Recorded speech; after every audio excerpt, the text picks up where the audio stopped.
Hello there, and welcome to the second semi-final of the day. You're looking at a hopeful prospect in Orange Pest, a guy who's on form, but he's up against insurmountable odds today. A double world champion, Isildur, who won the World Championships 2020 and ML, the Master League's final ever mage tournament, a world championship in its own rights, back in May. He looks unbeatable, Vector, but do you think that Orange Pest has what it takes? Could he possibly cause an upset? I think he possibly could. I think I haven't really seen much of Orange Pest in the tournament. I'm sure he's done very well to get here.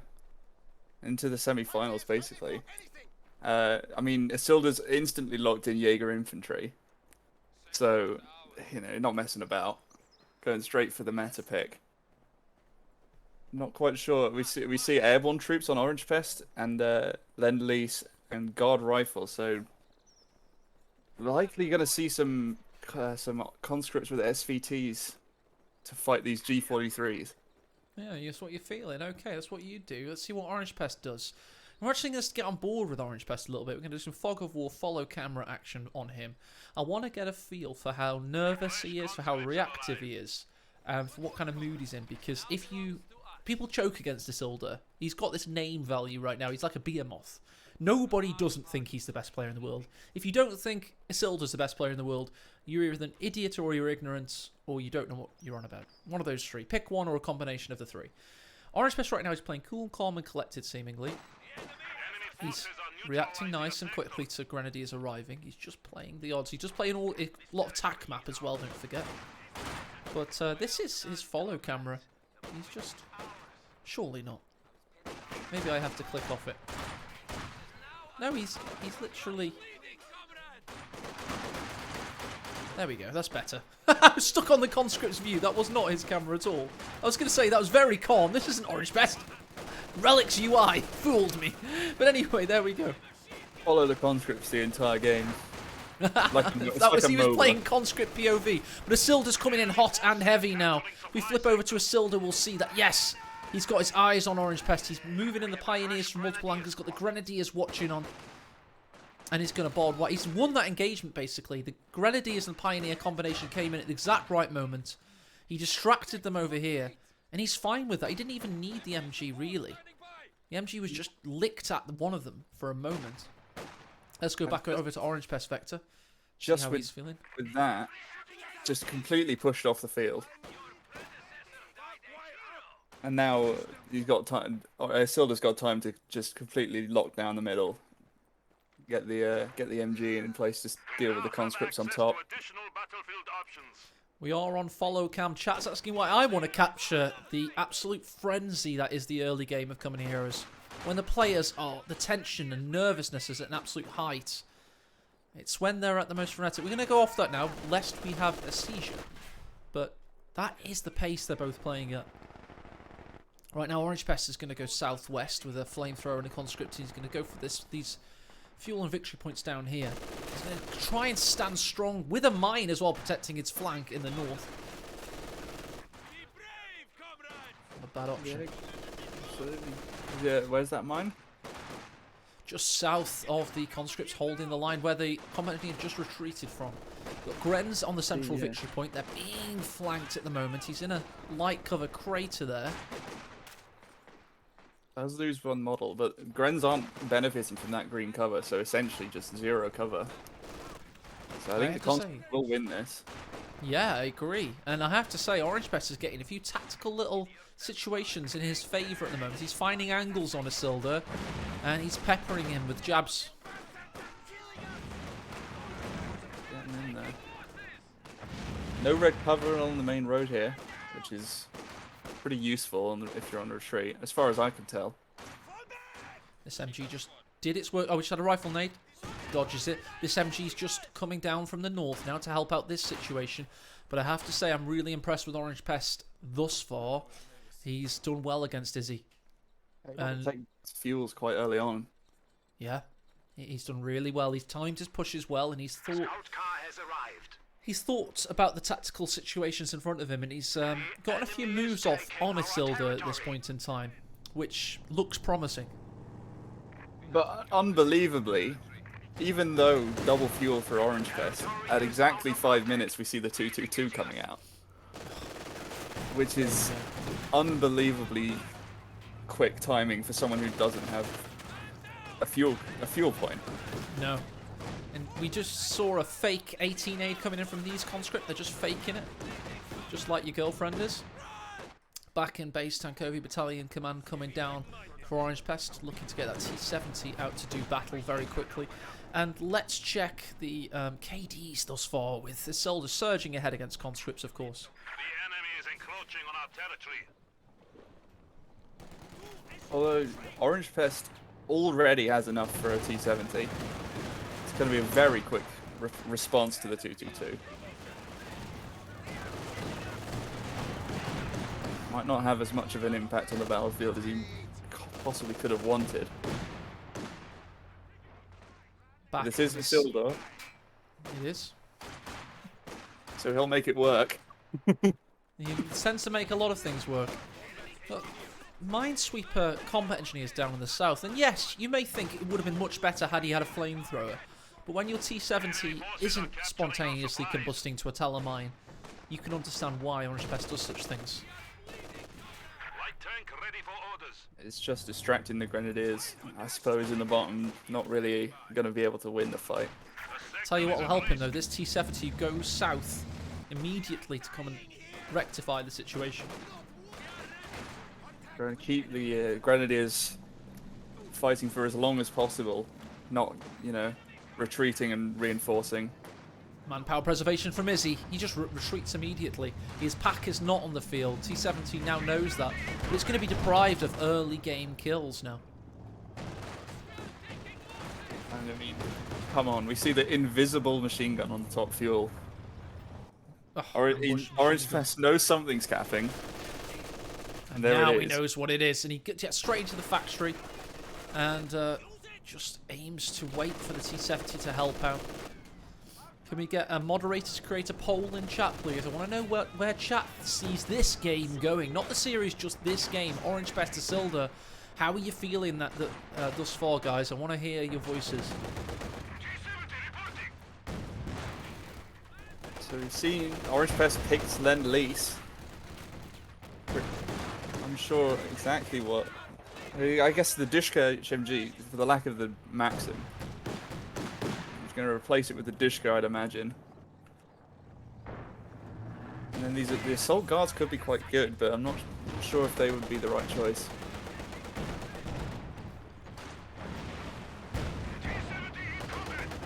T-70 doing good work in the north. Meanwhile, 222 goes south.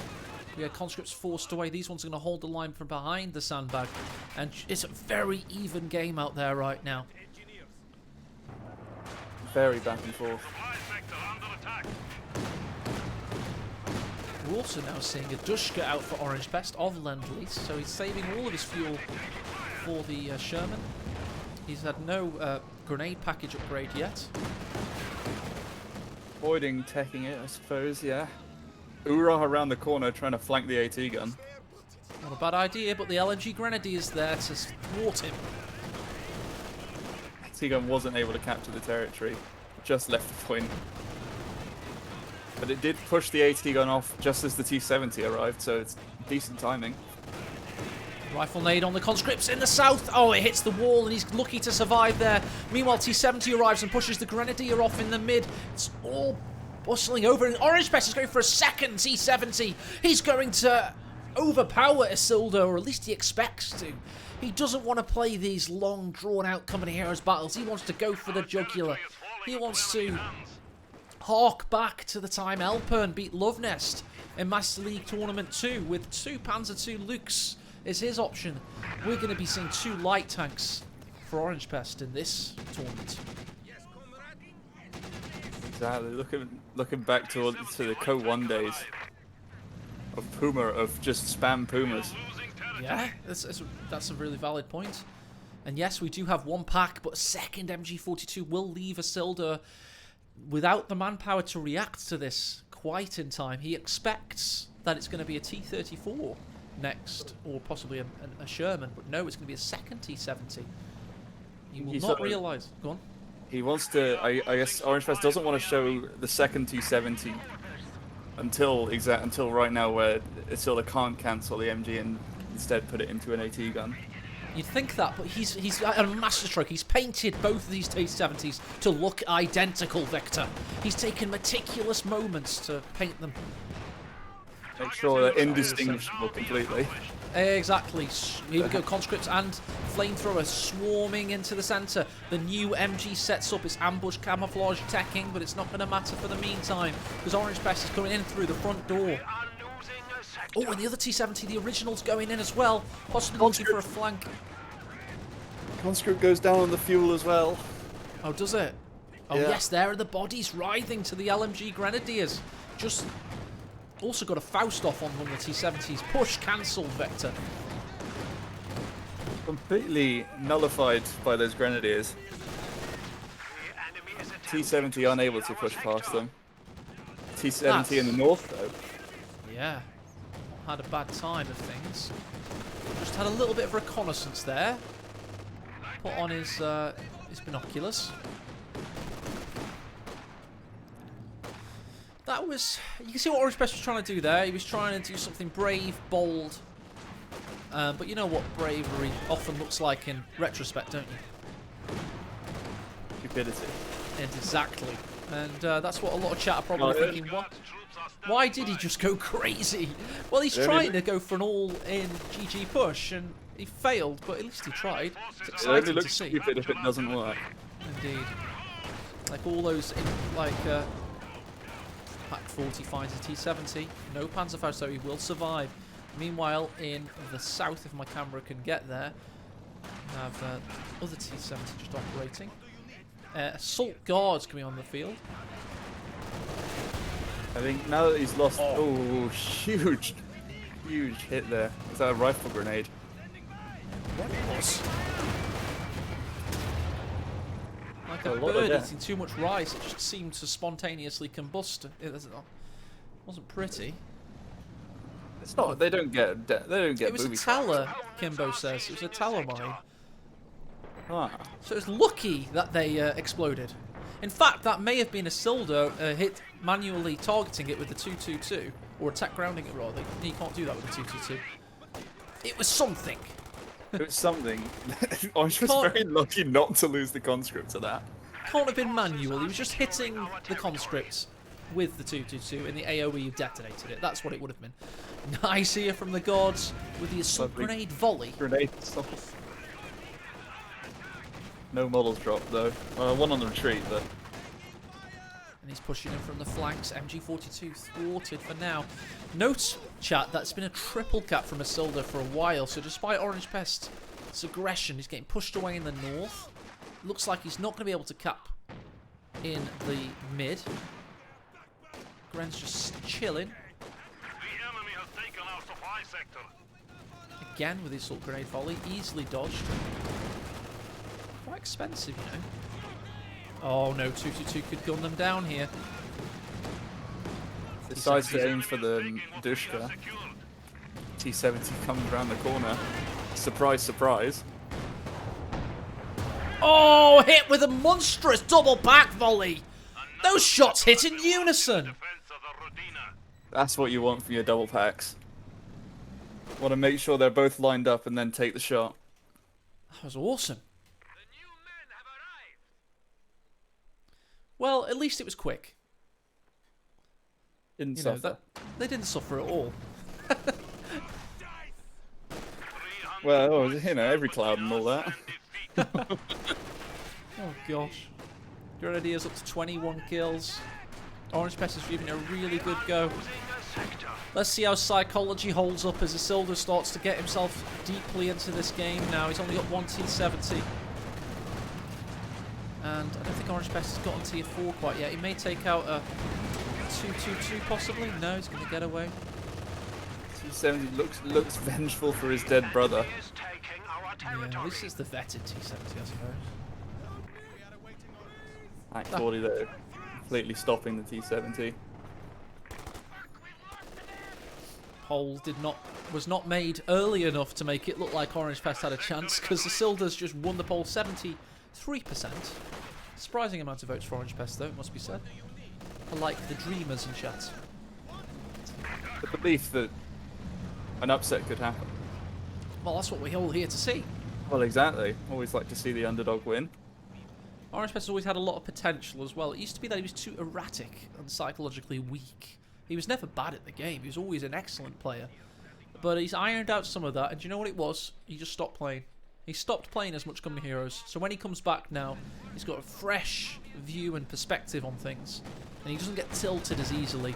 And here's the Sprint Faust for the extra damage. Not really. You're a new player. I don't think it's anything. Yeah, remember, as you go quicker, the circle, the ability to circle around you gets bigger as well. Oh, wow. That's just physics, right? Exactly, must do. Or it's at least in a different place than it once was. Yeah, yeah. It leads ahead of your squad. Oh, wow. There you So you push. go. 222 has 19 infantry kills. Not too shabby at all. Got a lot of... I mean, Isildur's kind of just letting the game play itself now. Like, literally. He's just chilling. Look at the pace. This is follow camera on Isildur. Yup.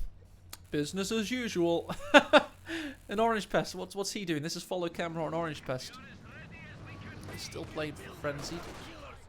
A little bit. Surveying the area with the detection on. Let's get off that mode. Rifle nade takes out a Dushkaman. Conscripts pushing against the LMG grenadiers, but they hold firm with the 222 backing them up. What was that, Beck? Bet 3 Terminator Grens by this point. That's going to be hard to unroot. It certainly bloody is. Oh, here we go. Packs are set up. Sprint Faust as well. You're not going to get it off. Very lucky to escape there. That's a near-death experience if I've ever seen one. Orange Pest having to brute force his way into this situation. And Grens, yep, they toe the line. They get out of there. BG2 still just harassing, not really anything to deal with it right now. Especially now the Panzer IV's on the field. Ah! He's grenade volleying the 222. It pushes forward. It was a worthy try. If it had worked, I mean, that would have looked like the 7,000 play that it was deserved. Oh dear. Ah, he got the 222 at least for the T-70. That's actually no doubt. No Zisgun, of course, for Orange Pest. Now the T-70's stranded. We have 200 points remaining. Oh, We are God. losing territory. He's listening for it. Oh god, it's like a... He's gonna hide, surely. Right, let's get an eye on this infantry battle. As the packs are being pushed away. Ren's trying to gun them down. MG does a flip.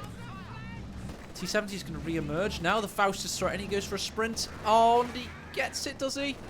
Yeah, Yes. There it is. Pulls it out of the pocket. Oh, no. He's got his Sherman on the way, finally. I feel like maybe the double T-70 could have worked. I think he needed to recon for those AT guns though. He needed to make sure that he was always seeing, always knew where those double AT guns were. This is very over.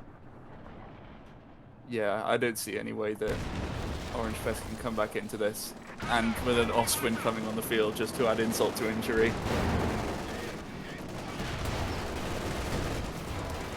He needs to do a reverse Dido here. He needs to go down with this ship and put his hands up and surrender. Hostiles ready for deployment. Unlike Oh, rifle before, yeah. lead on the combat engineers. It's over. He's GG. This is relic server things. Yeah. Yes, I was worried that my game had crashed. Oh, there we go. Bit of a... That's like a victory screen, isn't it? This is the last command of Orange Pest, by the way. It's just playing out. At least he had intention with his last command. But GG, well played. We'll pause it. There we go. The server's caught up. Orange Pest has dropped from the game. 1-0 to Isildur.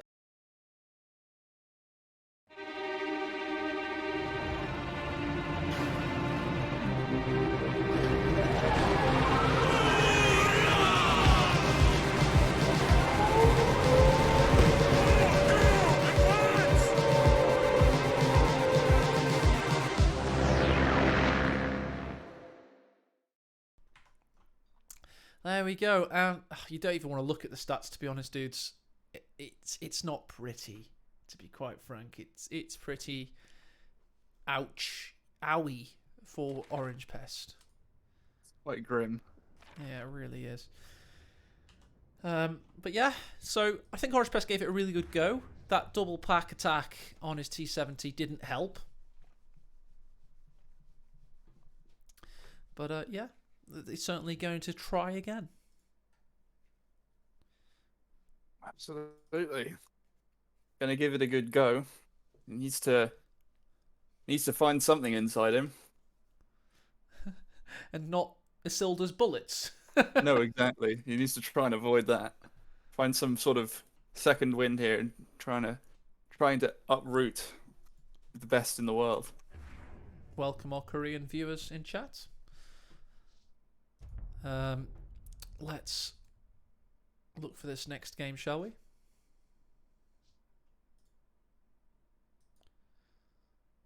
That's already started. Well, you've got a 6-minute wait. What is this?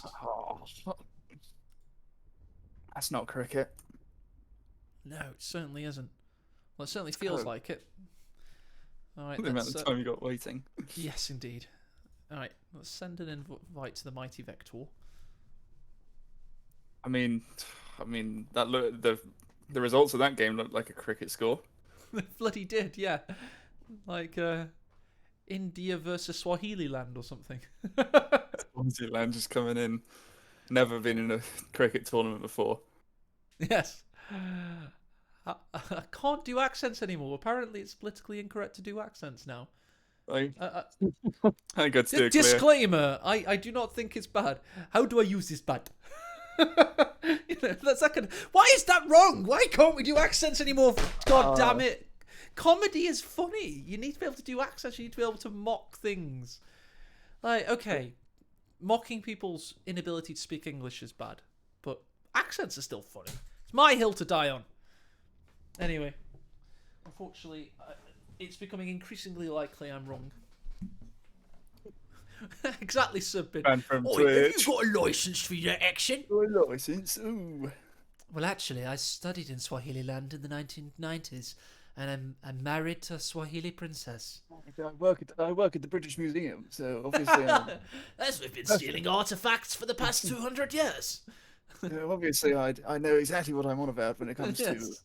all of these foreign treasures. The British Museum, yeah. Actually, I have the skull of King Tut from Swahili land. You may be asking, why do we have so many foreign treasures here at the British Museum? Well, the answer is very simple. Gun beats spear. Stole that joke just so no one else says that. That's very good. That's a good joke. I like it. I found their game.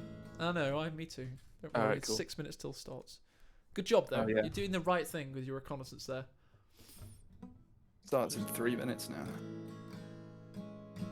We gotta find something to talk about that isn't racialist. Racialist indeed. All this racialism is rubbish, innit? Oh, no. My experience as a middle-class white man tells me racialism's a load of rubbish. Do you want to tell you something really bad? I was at a football game recently, and all the players knelt to do the Black Lives Matter kneel, which is great because there's crap ton of racism in football. The black footballers experience a load of racism. If they want to kneel, to take a bow of silence for that, whatever. The amount of people around me that were going, oh, rubbish, and then I was like, why? It's political, isn't it? Is it? Yeah, I don't know, man. I don't know why they seem to feel the need to. Because do it's an that. attack on their way of life. That's why. Exactly. It's not the EU. If you were ever at a lower league football game like I have been for the past 30 years of my clip life, that. just trust me. There's a lot of racism in the crowds. Trust me. We just clip that clip of AE saying, "Oh, it's Racialist. rubbish." No, don't take me out of context, please.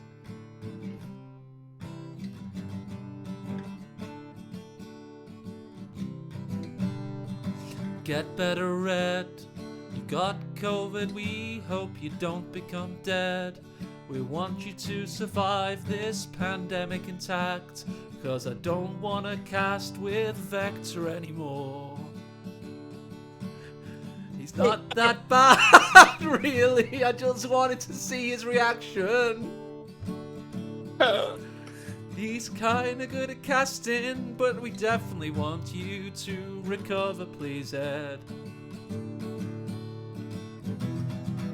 Why couldn't K-Pen have gotten it instead of you, Ed?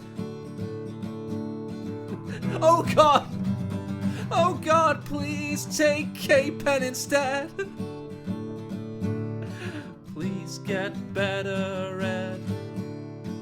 Please get better, Ed. There you go. Try to brutalize as many people as I could. Sorry, Vector, you were a sacrifice I had to make for comedic purposes. Yes. Well, I understand. I understand I'm not right. I didn't mean a word of it. You've done very well today on your first big boys outing. In fact, you're probably better than me at times. Yeah. I only casted 4v4s up until this point. That's the best training possible, because they in no way represent what we're seeing today. But Yeah. I gotta look at 4 things. At once, indeed. A spider would be good at that, actually. Let's get on with it, shall we? Let's do a thing. Sure, I haven't seen for a while. I don't know if I've got it loaded. This intro, which is made by Tightrope.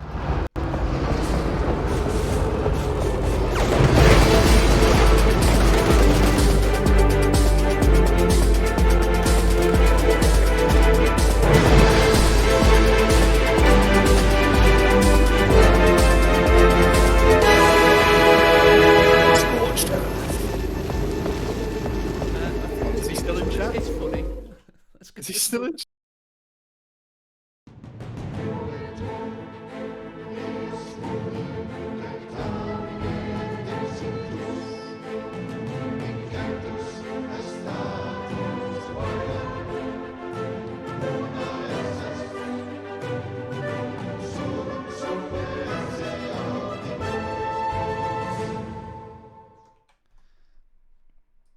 Hello there, and welcome to the semi-finals. You're looking at Isilda, who's definitely 1-0 up in this series.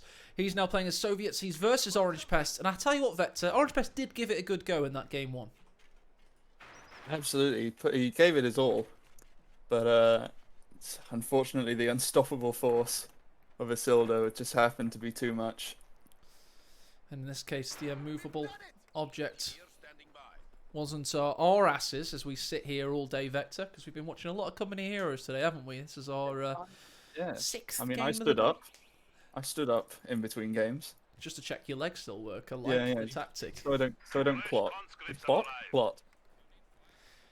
MG, pretty traditional start from Orange Pest. Let's check out the Commanderinos available. We've got Lightning War as a possibility, in Jaeger Infantry as a perpetuality, and Festungama, which is just a bit of a lol, isn't it? Isilda, on the other hand, who's gone for a double combat engineer start, has gone for guard rifle combined if he needs it.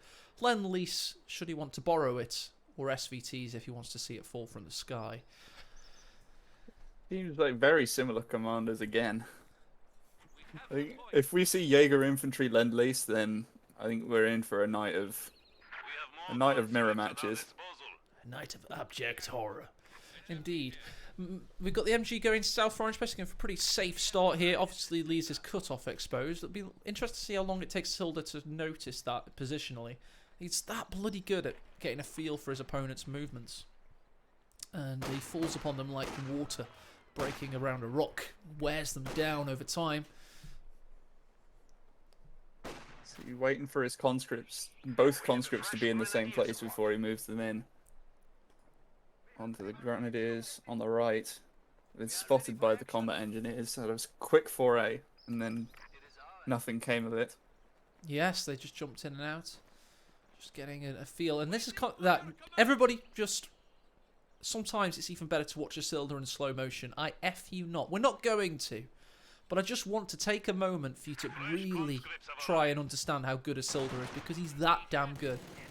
I will not watch this in slow motion because that's a bit of a meme, but we will just try and get as many camera angles on his units as we possibly can. Because it is a thing of beauty. And in casts in the past, I've missed how good he is, because I'm not very good at casting, clearly. And it's amazing to watch. So this conscript squad is probably going to go for a massive flank around here, most likely. He's got this one poised, probably to tech flamethrower soon, I would imagine. Oh no, this one jumps in because that's closer. These guys are going to anchor in heavy cover, which will allow this guy to get ready. He's just going to wait for the flamethrower to be ready, Vector, and then he's going to push. Pushes in, gets to the building before the MG.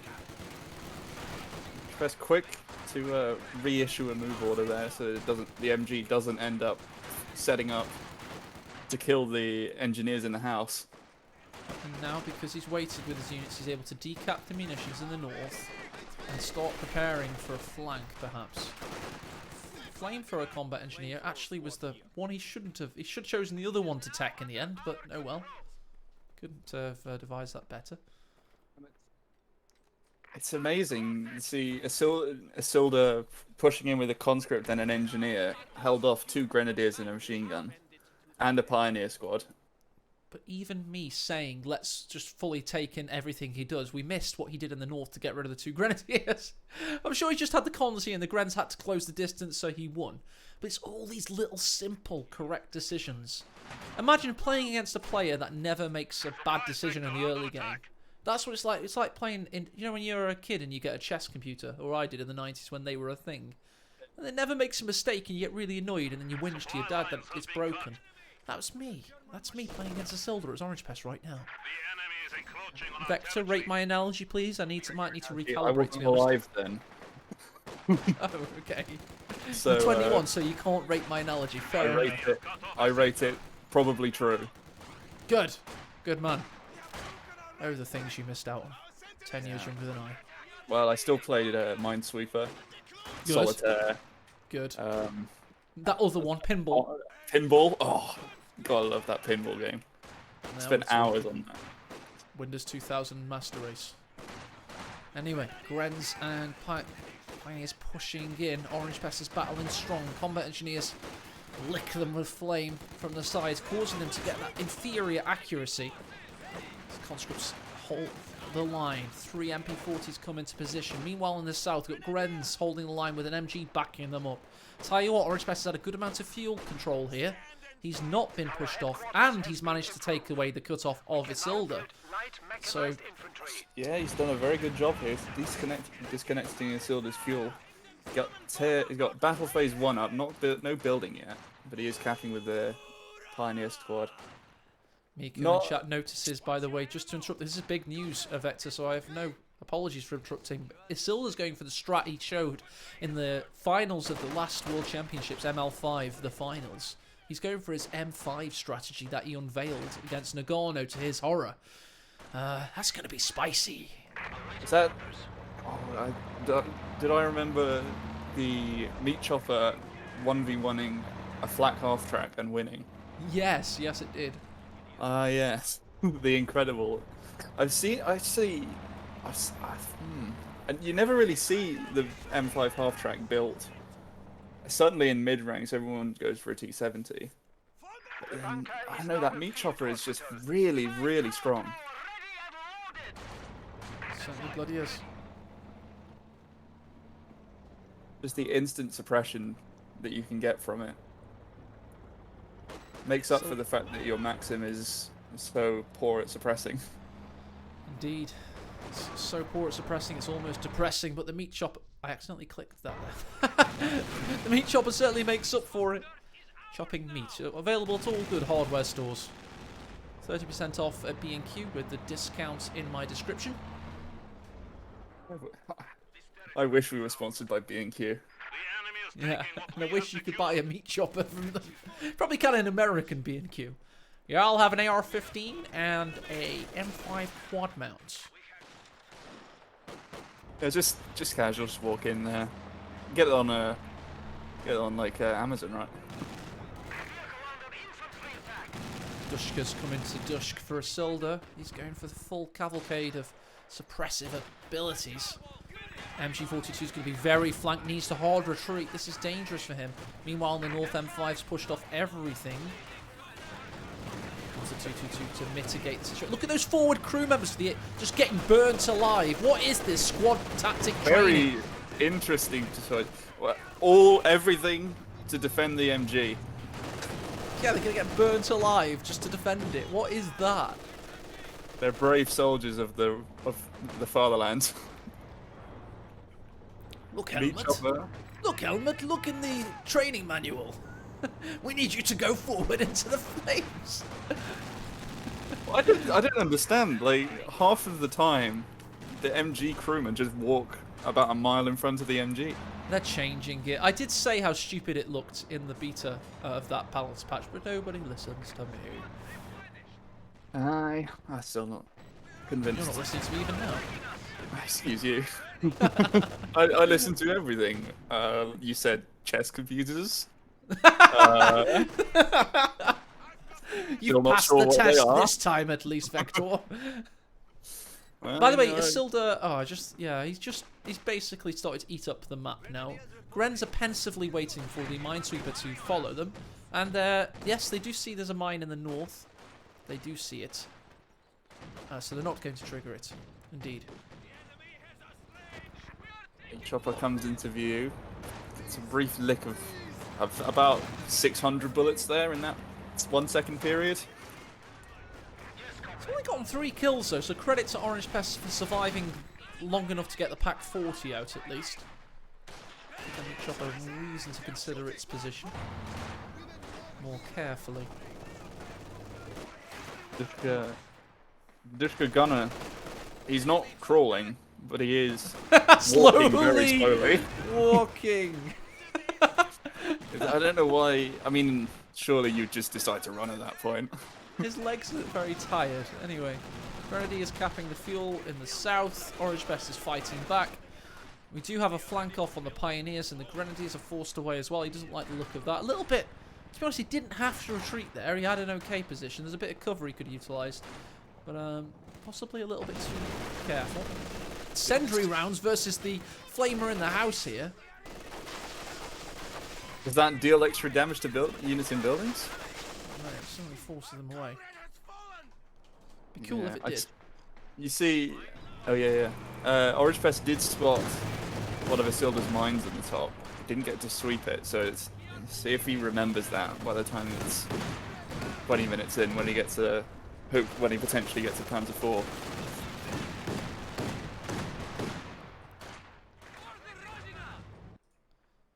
Conscripts just waiting in the south, anticipating. Grenadiers are going to try and close the distance against them. It's the advantage of being patient and coming here, as you get so many good tactical engagements in your favour. Don't do too much sometimes. And Sometimes little is good enough. Stay behind. Oftentimes it's not best to stay back, but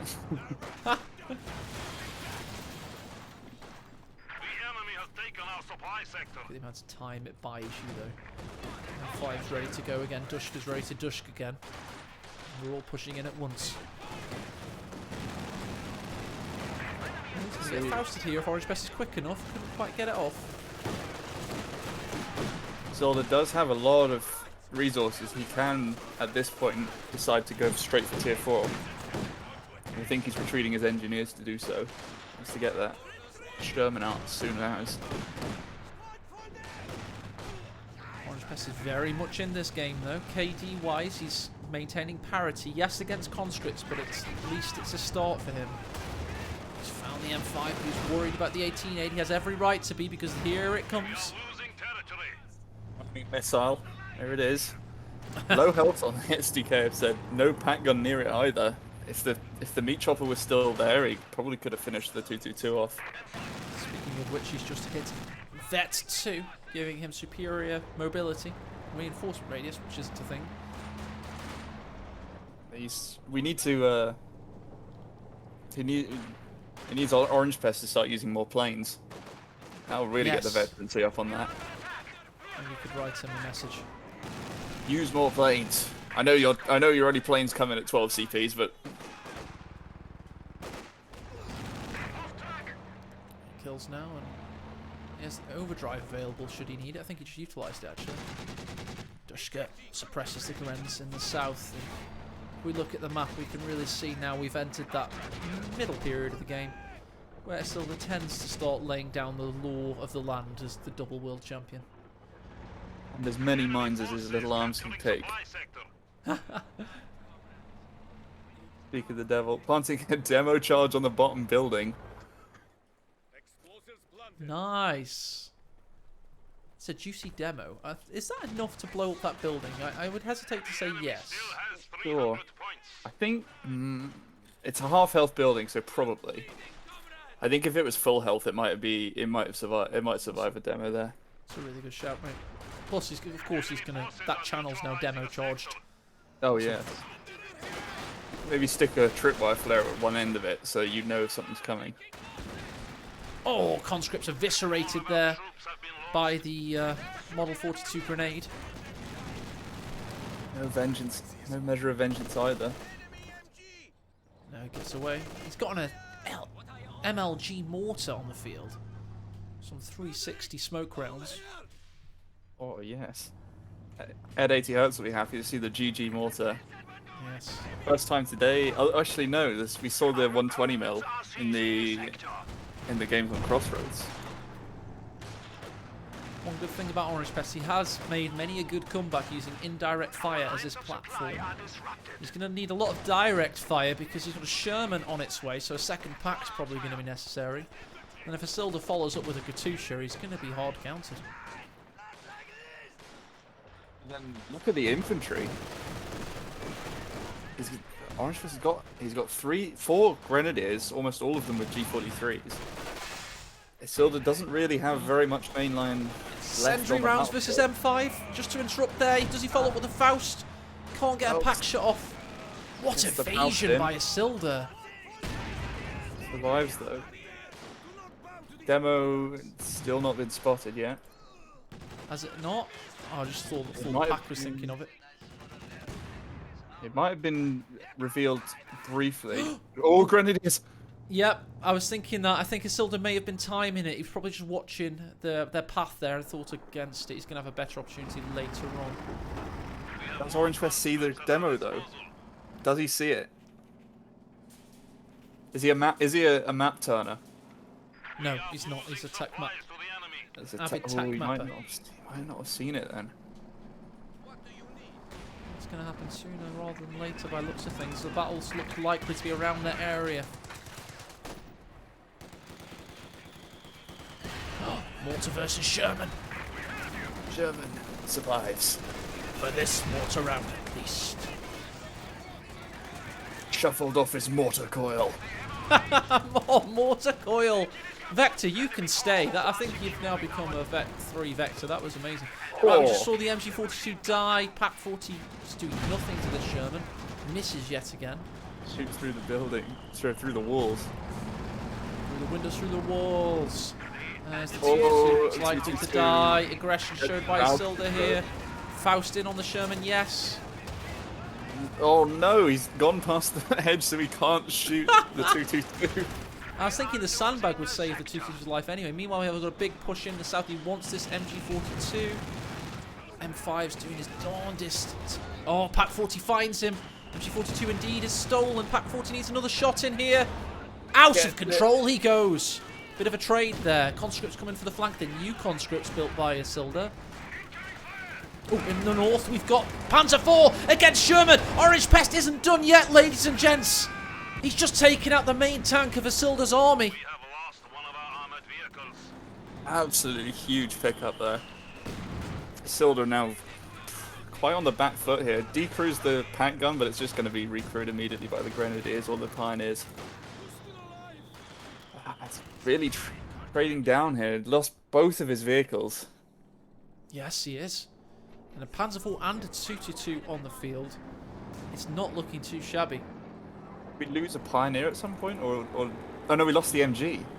Yes, he did. Oh, he It's locked in it Isilda's as well. hand, so we've got a triple MG build, but we've got 2 vehicles out for Orange Best. So to be honest, that's going to be a lot of manpower bleed for Isilda, considering there's a mortar as well. So strategically, Orange Best, in my opinion, has the upper hand.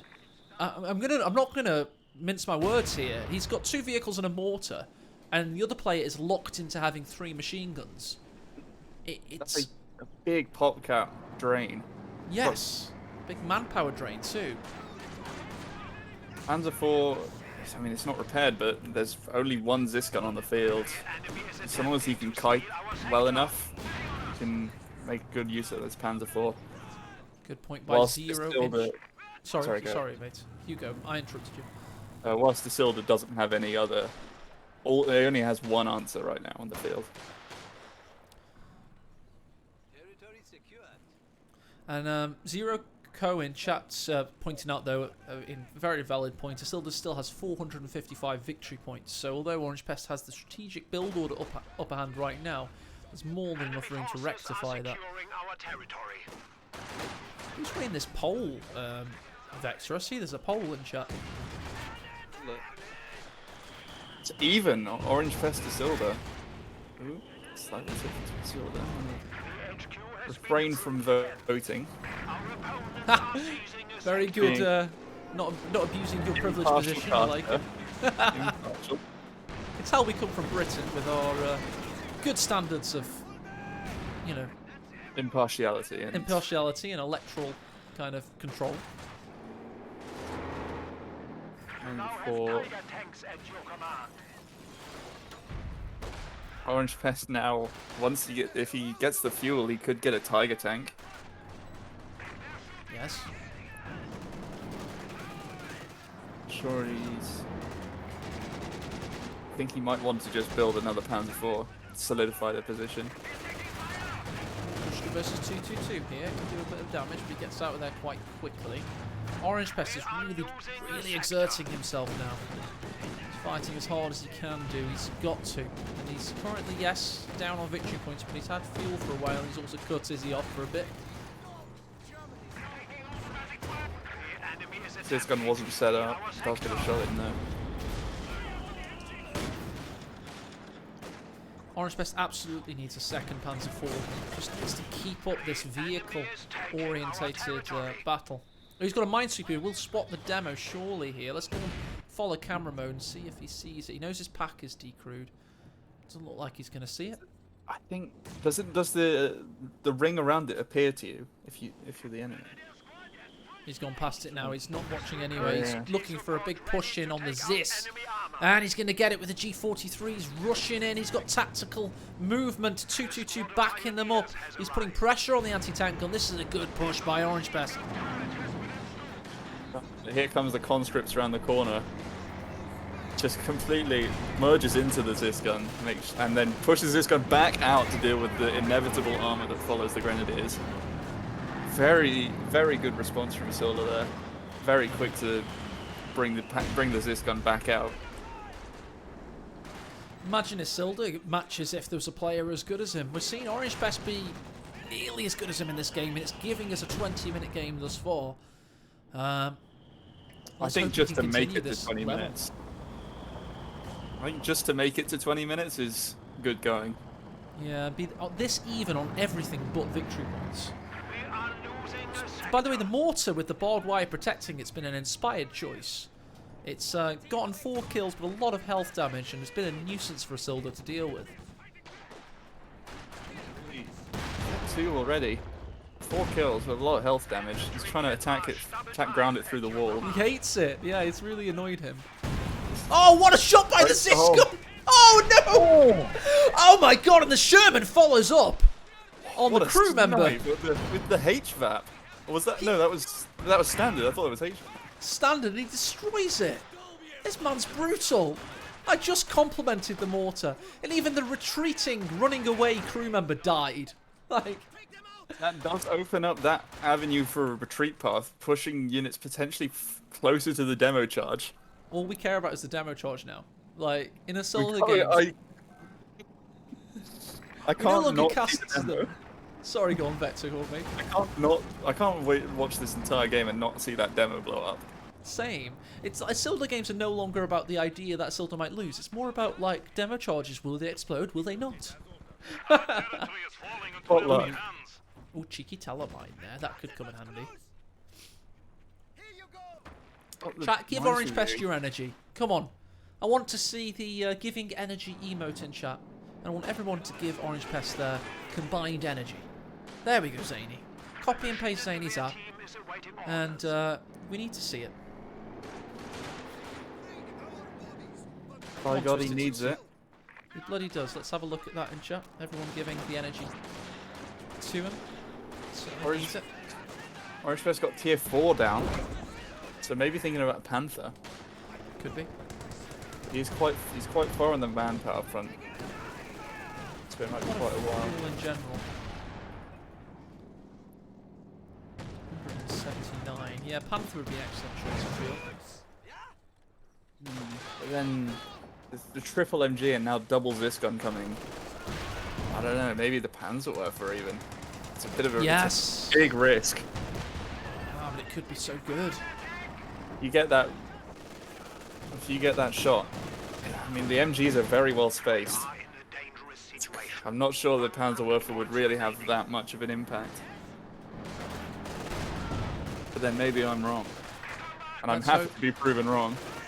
Let's hope you are. Maybe the holiest of all Panzerwerfers is about to werf his way onto the field. The manpower trap I was discussing really hasn't happened, and the reason I'm wrong is I just think if you'd gotten a second Panzer IV, maybe a pack as well, I don't know, he could have just pushed out a little bit more and applied more pressure. And at the end, he's got a lot of fuel and a decent amount of manpower, and I'm not sure what he's doing with it. I don't think he's really built any units in the last 5-6 minutes. Since the Panzer IV came out, I don't think anything new has come out. Oh, 222's going to be lucky to survive this. Sherman's hot on his tail. Gets the kill. Unfortunate to lose your eyes there as well. But nothing really. The Dushka Oh, survived. Demo's been that. seen. He's just thrown a grenade. Oh, the Demo ended up killing a single Oh. conscript. There it is. Inevitable. Whether or not it was a Silder that detonated it or Orange Fest. He wants the tiger, it seems. Not sure I agree with that. With the Tiger. I Uh, feel like you need to just get a Panther out at this point. yeah. Brumbear. Double pack Brumbear. Brumbear would have been okay. Yeah. Or maybe a Panzer IV earlier when he had the chance. Just a second Panzer IV was his only chance, IMO. Because he had the 222 in the Panzer IV on the field when Isildur was locked into 3 MGs. So it would have been really decent. He really should have got the Panzer IV, solidify the advantage. Not enough players play like Von Ivan for my taste. That's, I often think, how did Von Ivan go toe to toe with all these great players over the years, despite like his squads dying all the time? See, I love Von Ivan's play just because he looks like he's going to lose at every point in the game, apart from when he just wins. Well, we'll give him a hype intro regardless, because here he is, the 64-ton Behemoth, the Wehrmacht's original heavy tank. It was multiple years. Oh, there we go. Something's just been destroyed. Oh, MG team went down.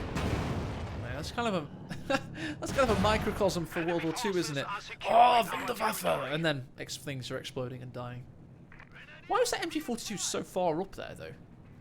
No support, yeah, no infantry near it, no armor near it. Panzer IV's getting repaired. At least he has a big tank. Big tonk. Big chonky tonk. Couple Zis guns. This is like Panzerwerfer material. It is. He's still got an okay man. Tactical moving in with 4 G43 squads. He's tempted the Ziskuns into position. He does have a Dushka suppressing one of them. Oh, and a mine! The demo's gone. It's a very good job the demo's gone. Tiger gets another shot in there. He's trying to decrew the Ziskuns. He's just got the Panzer IV pushing in. This is the almighty push Can he get the grenade off? There it is. He's decrewed both Zis. No, one remains. You'd think that would have taken out the Zis gun. You'd really hope it would. And now the Tiger's marooned. He's got Tiger's the on his pans. own. There it is. Pack 40 and Panzer IV both fire.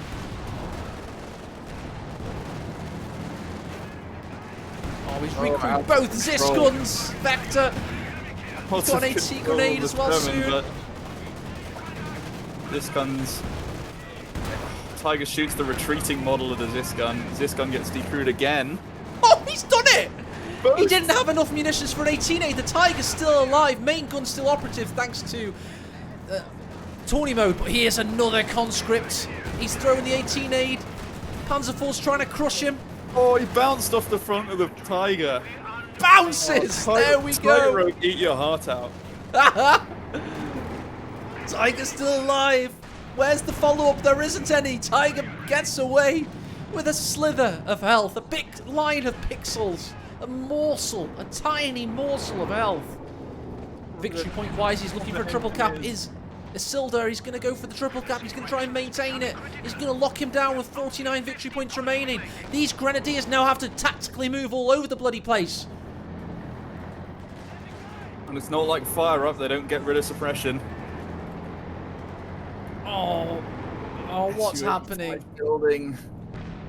It's not. Oh, I think it's going to be. Orange Fest probably doesn't have enough time to get the VPs.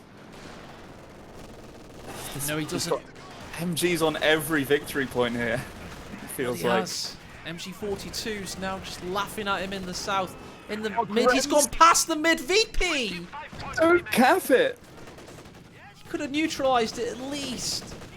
Oh, and here come the conscripts. Now. Certainly bloody is, yeah. It's done for now. Phenomenal push there by Orange Fest. Just not enough VPs to capitalise on it. He can't keep getting away with this. Said Jesse Pinkman famously in Breaking Bad. Well, that's how we feel as a community as Isildur smashes our hopes yet again.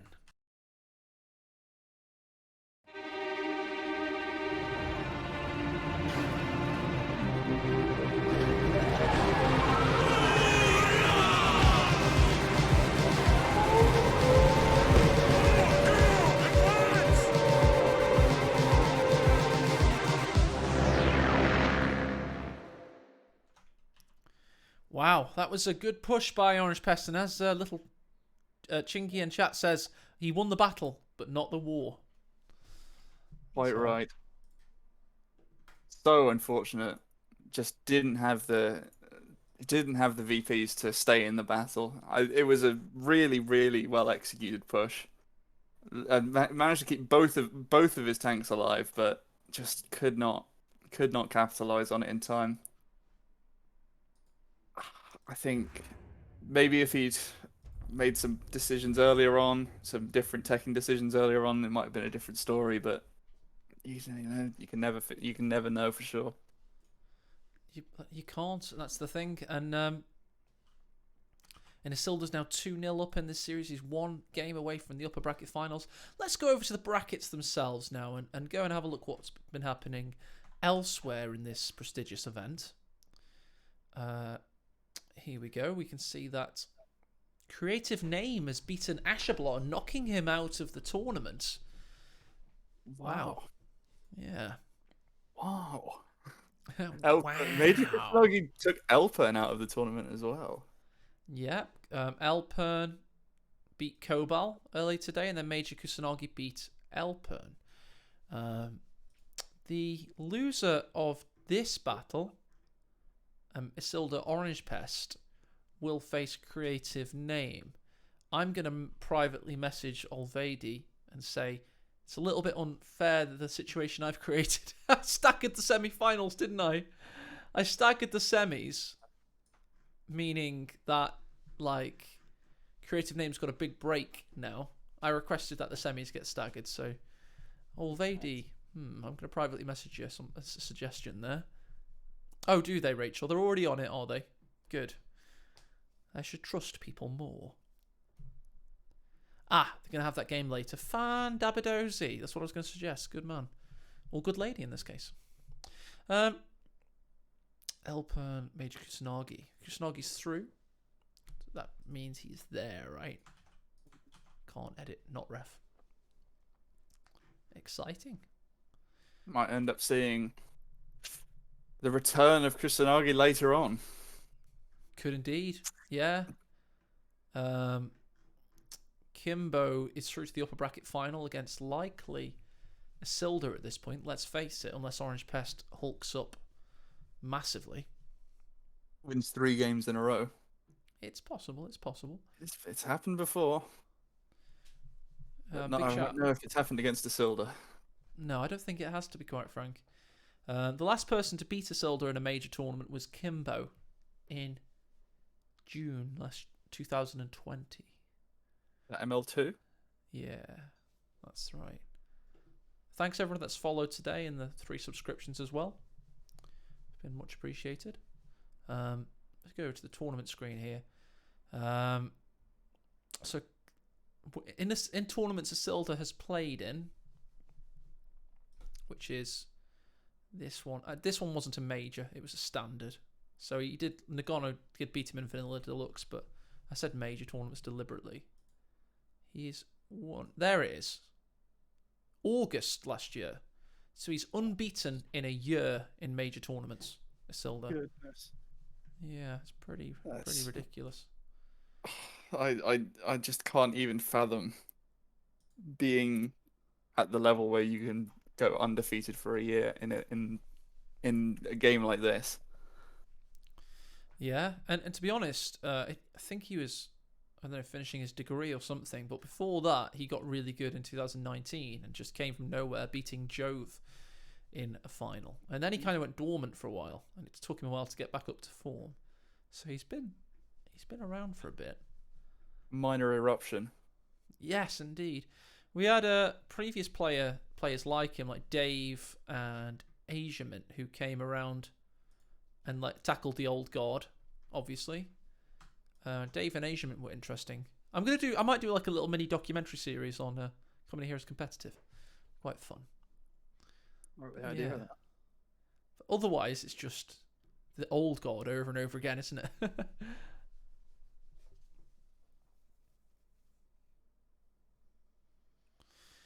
Theo, you say that, but to be honest, he didn't start playing until very late, so he definitely did come out of nowhere. He won 1-2 versus 2 tournament, Theo. People that main 2v2 get very uppity about the idea that they think I don't understand that a lot of these players prioritize 2v2 at first and then come into 1v1 later. Stuve stats. Stuve doesn't appear... you want to see Stuve's stats? Stuve used to get into tournaments, and his best finish ever was when he refused to play a third place playoff in a qualifier tournament.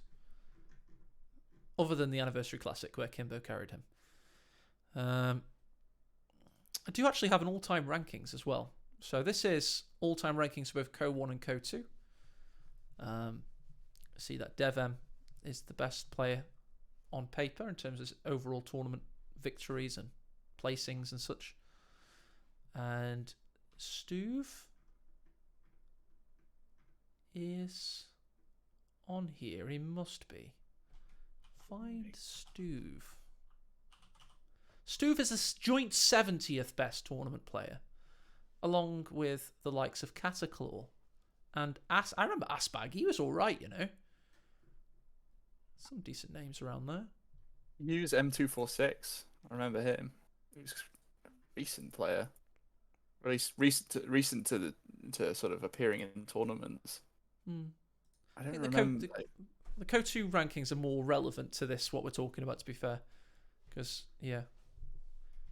They just are. You can see just how, like, it's completely and utterly unequal, isn't it? It's like wealth distribution.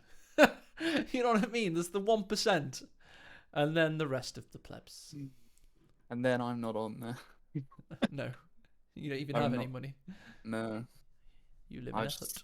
I just live somewhere in Africa. On the plains down in Africa. But you can see how powerful Isildur is. All these players were playing since like 2014-ish. And Isildur got into 1v1 tournaments like 2019. So the fact that he's got 85.5 points there is ridiculous. 85.5. I know. Anywho, let's get over to our faces as we await Game 3. They usually take a bit of a break, to be honest, between the two. Yeah, Talisman's still 10th. It's pretty surprising that. He just that This is the last GCS2 time victory. It's really pushed him up there. Yeah, it's massive. He's he just came in, won a world championships and left. Nothing else after that. It's just one. It's like one of those boxes. Just one punch, they're out, and then they never come back. Pretty much, Zany. Yeah, exactly. Yeah, you bang on. But pretty much, yeah, that's exactly what he did. Yeah. He went hard for that year though. He was took it more seriously than anybody that tournament. To think Loveness was this close to beating him, this close, man. Down to the 10th game. It was ridiculous. Yeah. Isildur, no, what's his name? Talisman knocked Loveness out of the upper bracket final. Loveness came back. Loveness won the first grand final in a best of 3 situation. If you lose the first one, they lost the second one. Yeah. And then they had a third and final best of 3 in which Talisman won. It's just unreal. Absolutely. I think I've seen that series about 4 times. Have you really? You mad It's lad. it's just good to sit in the background, you know. Yeah, definitely. I mean, I watched it properly once at least. Well, the upper bracket final's the superior match, really. That's the one that I cast with Tightrope, and it's just badass. Loveness dominates him with a sniper in game 1, and then Talisman gets his own sniper in game 2 and counter snipes him. It's just so badass the way he did that. Nobody expected it. It looks for all the world like Loveness had him hard countered, basically. Just looking for their game now.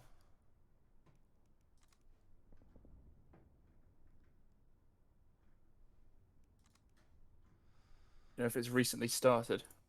It sounds like it did. They both said good luck, have fun. So there's a bloody good chance. Hopefully, you'd imagine it would be in the. Oh, it's because I'm looking in all games. Yeah.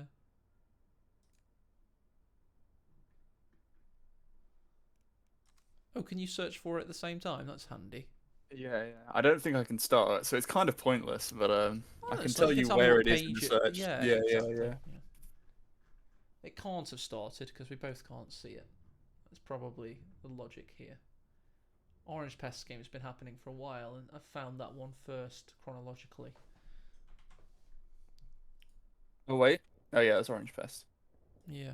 That's Orange Pest Isildur. Oh yes, it's Orange Pest we're watching. My bad. I forgot it was Orange Pest we're watching. Oh my god. My brain is mush. They're playing on the wrong mill road though. They're playing on the old custom mill map. Yeah. Custom map mill road. Is this the one with the? Does this have health packs up at the top, or is it? I think they all do. Are they all? I never actually used them. I need to remember that next time I get it in auto match. Oh, I have. And all chat thought And the I was a bridge. genius. It was amazing. It looked so good for a moment. Then I probably lost the game. Right then, let's get on with it, shall we? Isolation has you feeling blue. There's only one thing left to do. The patch is out, let's play Code 2. It's the Corona Cup.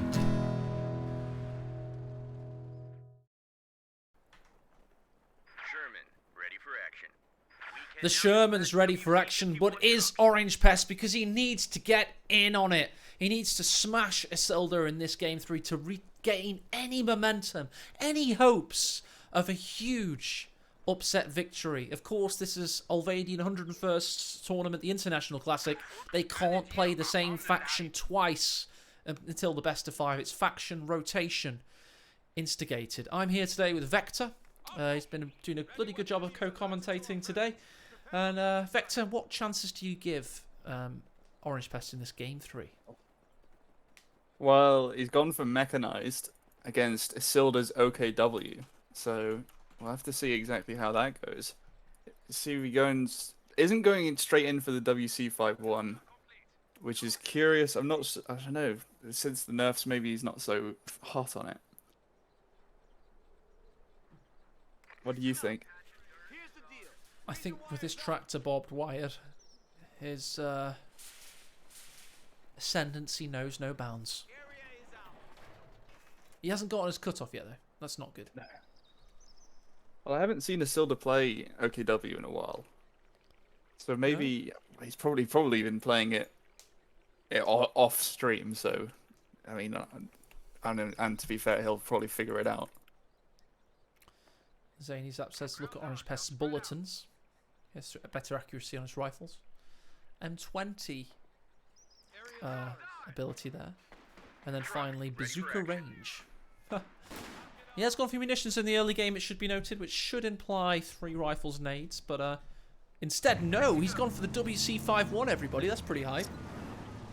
He's going to get the 50 cal on it with that munitions, I suppose. One would certainly expect him to do that. Get the rifleman in it, get the clown car on the boil. Volks Grenadier start for Isildur, not going for the well-coveted Panzer Fusilier start that definitely works every time. Totally. And there we go, a little bit of on-board action. It's a rifleman push the Stern Pioneers out of kilter, allowing the rear Russian to close the distance with that huge DPS, of course. First Grenadier is suffering. Meanwhile, he's capped this victory and he's surely going to go for the cutoff next. He's going ring around the roses, twisted Tootsie style, and he's forced Isildur off here. Ooh, it's a massive power that the light vehicle in the early game has, just to be able to push squads out of cover. To just help you just flip those early game engagements into your favor. Capture point is under attack. A little bit delayed on this rifleman pushing in, but better late than never. Folks Grenadiers hold the line from a light cover crater. He gets to the cutoff. Stern Pioneers are ready for the combo. Watch this wheel. Can he neutralise? He's not putting his Volks Grenadiers in danger there. He's not taking them in. Does get neutralised, and there's loads of green cover to watch over this cutoff. Certainly SWC51 is disembarked right now. Surely going to go into home territories to get that upgrade coming. You know, zip past the VP just to get it, just to get the opportunity. There it is. Push in towards the cutoff. Orange Pest really trying to not let Isildur get out of the base and really make any progress here, which I think is what you need to do. You need to make sure that Isildur can't get a footing. If you can't make him, lose his cutoff, you can take the fuel the hard way, and that's what that 3-man rifleman's going to do. Orange Pest seeing the writing on the wall there, and instead, there's the upgrade as well. So increased DPS for a while now. We do have the truck out and being deployed. Faust is in operation. WC51 backs away. Fuel is now taken by Orange Pest. Do the relic shuffle, see if I can. No Rakettenwerfer building. Nowhere near getting a Rakettenwerfer, actually. Actually, no. Never mind, I'm unintelligent. He's quite close. We've got cavalry riflemen though. A bit out of sorts, sort of on their own here, but here comes the WC51 to come behind those squads in cover. Cavalry rifles have their upgrade. They do lose one of their brave soldiers on the way though. They're now going to lie in ambush most likely, or indeed take the victory point. Orange Pest edging into the fuel point here, just so he can just about get the cap off while he's killing these squads behind the tank. It has all of these abilities, but it can also cap points. WC51 available to all good toy retailers this Christmas. Oh, and in my screen he's carrying a bin. Is he? with him. Oh, He's carrying the top of a bin with him. And there you go. Just you know, do a if bit of my trash picking. client showed that, I'd be so happy. Unfortunately not. And here it is, got M20 as well. Orange Pest going all light vehicles this game. He's fearless, and he's becoming increasingly fearsome. No Raketenwerfer in response. It sort of just opts for the flak half track instead, which is, I'm not sure. The amount of light vehicles you really think that you'd go for the Raketenwerfer here to deal with these. Yeah, it's gonna be. He's not gonna completely counter the flak half track though with an M20. I mean, you have to get a bazooka round and an AT grenade off as well in order to completely counter it. But no, we're gonna see a marked target from the WC-51. See on the flank though. We're losing a capture point. That's cheeky, isn't it? I like it. Half track, not taking really any damage, unfortunately. M20's still in the range, so you've got to be careful of that. Twisted Tootsie in chat, of course, telling us. Oh, that's not chat. I can't show chat that easily. My bad. There's our faces though. Telling us that it's free recon plane. Indeed, it is. And for me, that means it's free, auditory. I don't want to say the R word on chat. Annihilation. It basically ruins my ears. Real estate. So, real estate indeed. That's the word you're looking for, right? Thank you, Victor.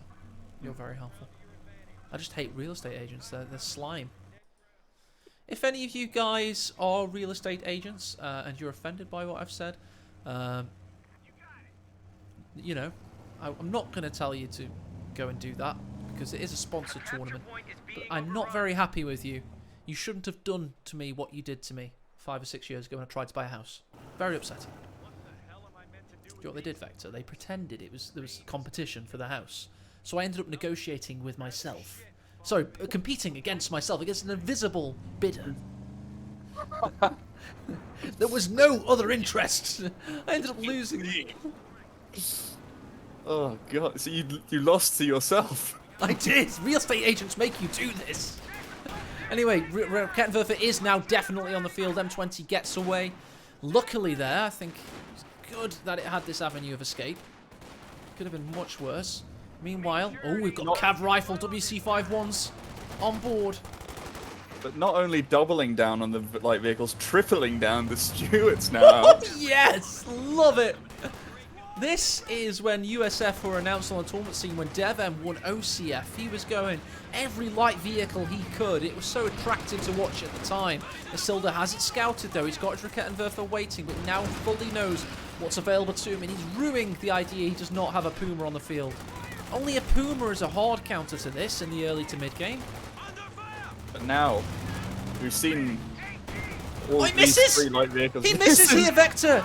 And the Cav Rifles are looking to get... And no, Twisted Tootsie isn't playing for Orange Pest here because he's in chat. It's very Tootsie-esque. We just need to see the mortar half track. And the what about the M3 half track? Step on it. Oh, my It's alright, dude. They shutdown. can't see your webcam. But for me, guys, it does currently look like this. He's a green screen. Just don't worry about it. We'll fix it after this game. Flak half track pushes up. Bazooka Lieutenant jumps out.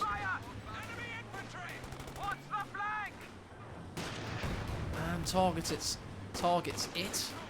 Rifleman. target hits. It's standard. I'm inventing new words as the Stuart and the M20 push in. Raketenwerfer's all out of sorts. So is Isilda.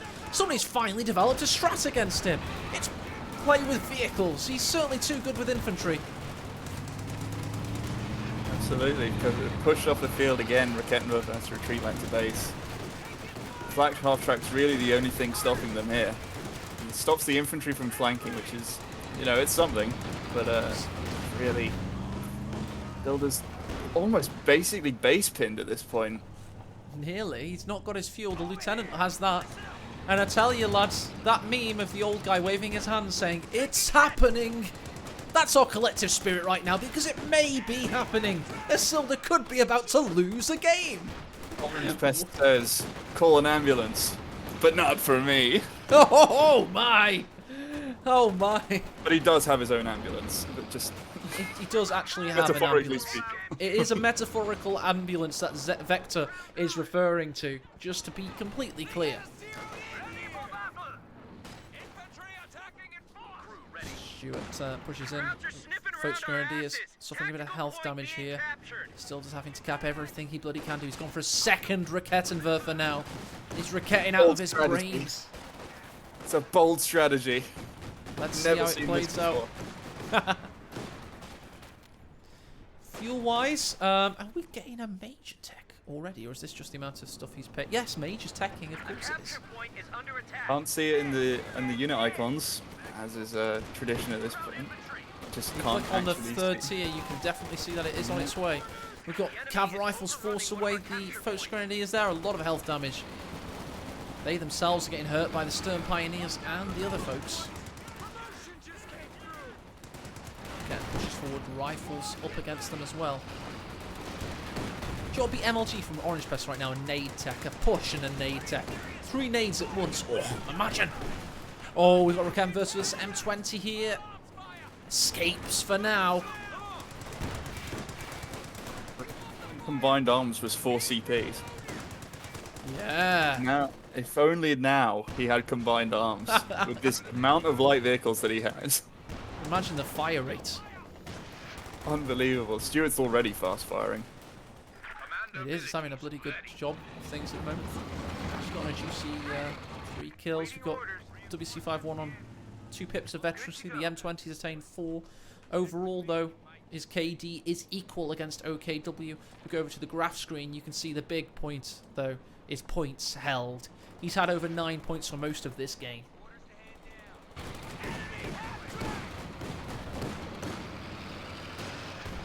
Yeah, we actually see Isildur's finally picked a commander. He's gone for Overwatch Doctrine. But we see a cheeky Goliath this game. Tracer here. Indeed, we have. Russian goes in. Cav rifles, and M20 look for an angle. Oh, this is juicy.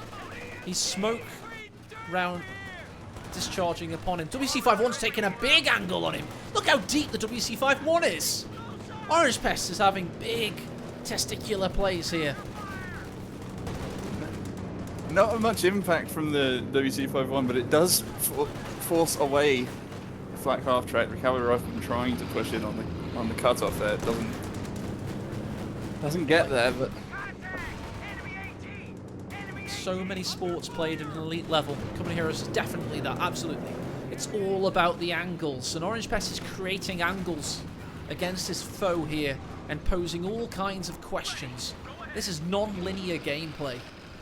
He's crashing on him from every direction.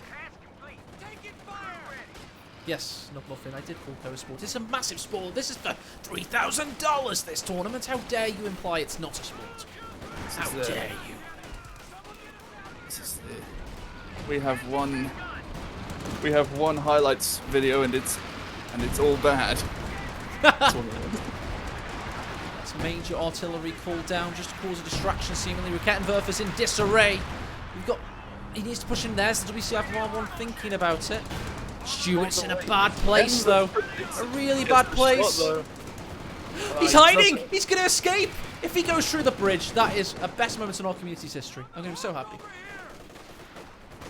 Come on, please, Orange Pest. I know it's not the direct route. He missed the bridge! GG, well played as the Blue wins. It's not you can't hide a Katyusha under there as if you're Americans. No, Alperm represents.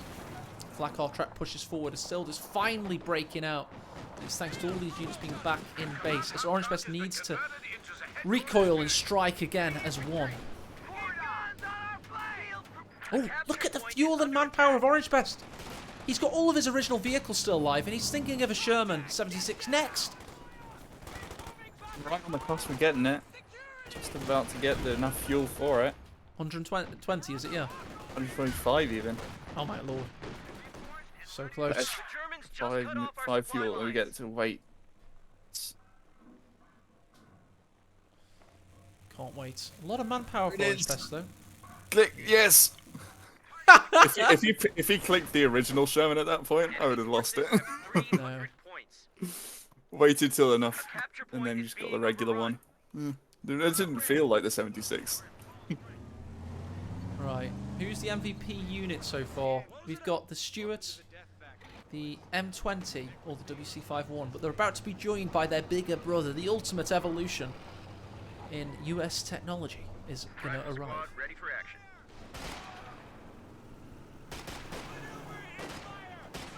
I still have to say, I really like an Orange Pest built, unit composition here. Got a strong core infantry and strong light vehicle presence.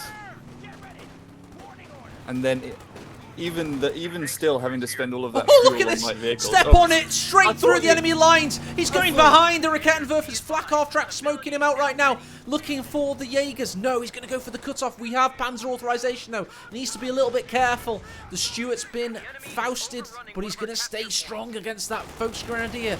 It's all going down here as we have the arrival of the Sherman. Unfortunately, the WC-51's finally died there. Unfortunately so. You put it on 2 times. Lieutenant goes down to the flak half track trying to get the last shot off, but Oh no. I thought you'd put it to 2 times speed there. No, I had not. It's just Orange Pest is going supersonic mode right now. He just lost 2 things in quick succession, a lieutenant and the WC-51. It's a bit of a shame, but he's looking likely to stay on top here. All done over here. Saying how much I appreciated his unit composition as he proceeds to lose 2 of his units. Send order. Yes. You psychologically jinxed him. Cast as cursed.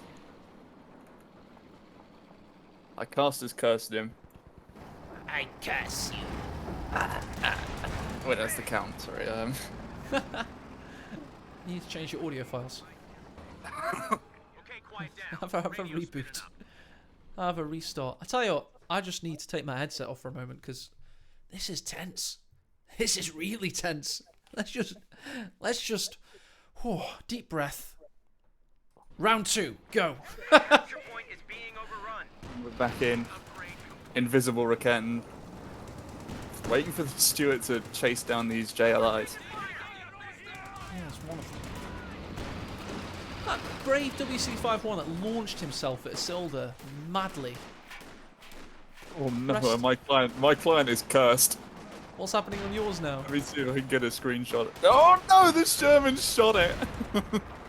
There was one of the crew members of the WC-51 had his neck was about the length of the rest of his body. Oh And man! his arm Battlefield was 4 beta spinning style. about. His arm was spinning about, and then the Sherman cruelly shot the wreck of the WC-51. Oh no. At I least, did get a at least screenshot. you can recant the tale. None of us believe you now. You're a liar. Get out of the village. Rubbish. Cavalry rifleman.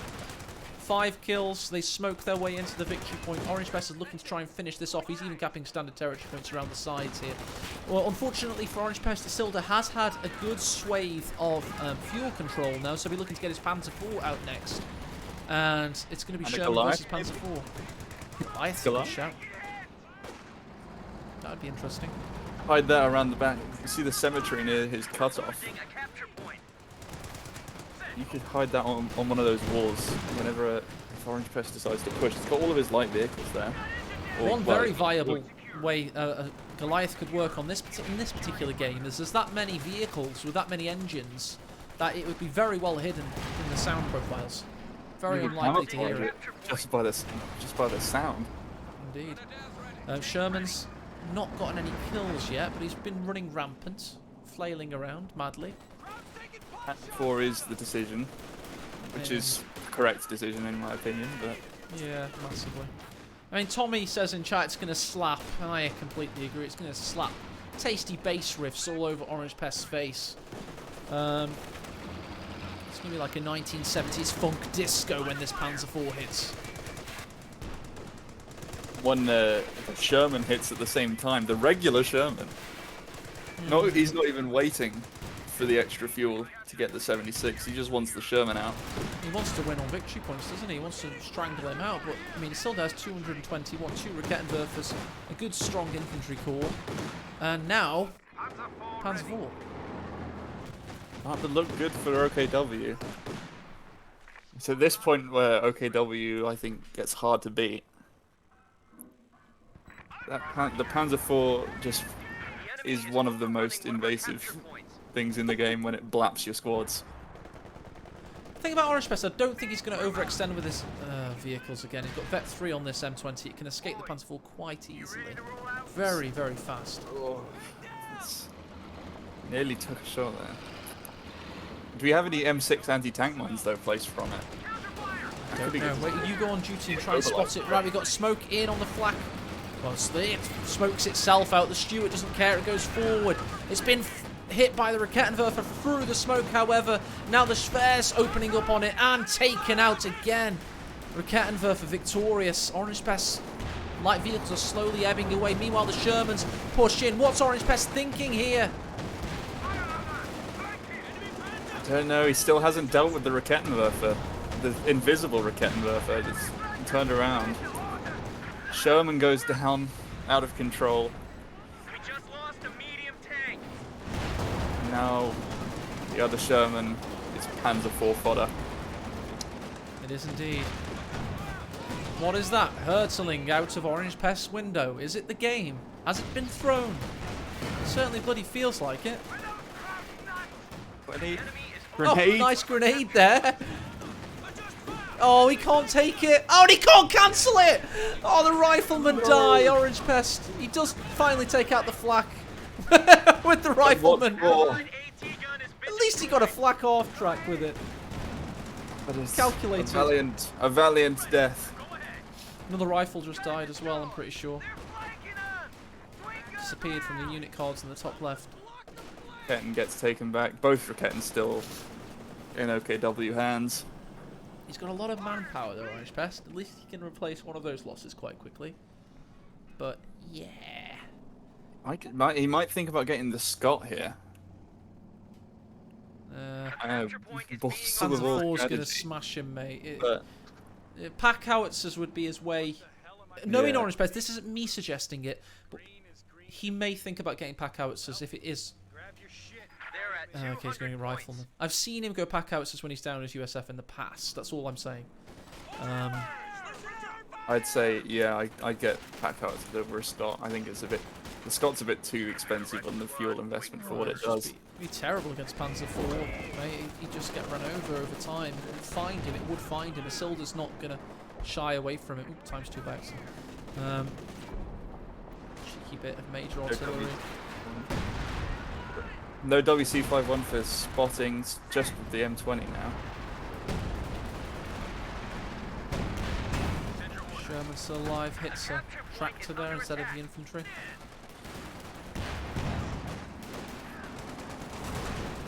Now I think Orange Pest might be wishing he had waited for that little extra fuel to get the 76 Sherman. It would have been such a difference in the game. It was just that last big push. It was poorly conceived and even more poorly executed, unfortunately.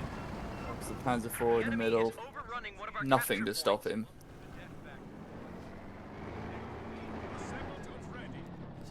He's got munitions to lay mines as well now. 100 fuel in the bag. We do have a new Sherman joining the fray. It is finished. Good work, men. Boys, you ready to roll out? At this point, I think Isilda's quite far away from sector assault, so maybe he can't. If there is another big push, he can't quite click the ability. The timing of that nade dodge was perverse by Isilda. It was like, you know, He's got a sixth sense for it. yeah. Honestly, just the you know, exactly the timing was just unreal. Cav rifles haven't got that many kills, to be honest. Despite being in the game for so long. Oh, what a shot by the Panzer IV. First grenadiers were merely bait. I'm amazed that did so much damage. On the move as well. They look like they were pretty spaced out there. The only thing spaced out now is their limbs. In some sort of modern art piece. Oh, Mine detonates. pushing No. in. Goes past the mine. M20 detonates smoke charge. Surely Orange Pest cannot be this unlucky yet again. This push looks more fortuitous. We've got a Rakettenwerfer on the periphery. He has to watch out for that. M20 still alive. Shermans are trying to back out. He does not block it. He halts one Sherman to allow the weaker Sherman past. M20 looks likely to be fausted. No, he sees the Focus Grenadiers and has to go forward into the danger to escape. He jumps out of the vehicle and jumps back in again, trying to evade the Faust. The rifleman clear the way for a clear exit for Orange Pest, who now finds himself with that fantastically executed push back in the game. Amazing. And now what would have been the second Panzer IV for Isildur is just a replacement Panzer IV. So now this gives Orange Pest the opportunity to really properly solidify here. That was From Manodo. awesome. I have to say that was one of the best examples of high-level Company of Heroes micro I've ever seen. It's in my top 10, I'd say. That was just really good stuff. He had to, like, solve a Rubik's Cube in the middle of a battle whilst riding a unicycle. And all chat can say is, micro-nerding Orange Pest. They called him a nerd. Like, he just executed one of the finest, like, pieces of micro we've ever seen. If that's called being a nerd, then I'd be happy to be a nerd. That's Dodgers for you, though, anyway. 76 goes forward. M20 Faust. pushing up top. Now the Rakettenwerfers have been redistributed to the middle. Sort of misses the opportunity for a Faust. Can he get the kill on this Somehow. Vet 5 Faust here? This is high. Can't nade on retreat. Oh, can he kill it? Yes, he can. Second Panzer IV's now out. Oh, M20 is going to be very lucky to survive, and that extra speed is certainly helping it all the while. Looking like the route of Isildur right now.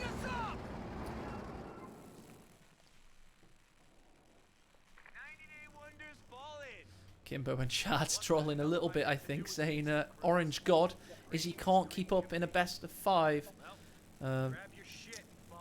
He's been called a troll, but there you go.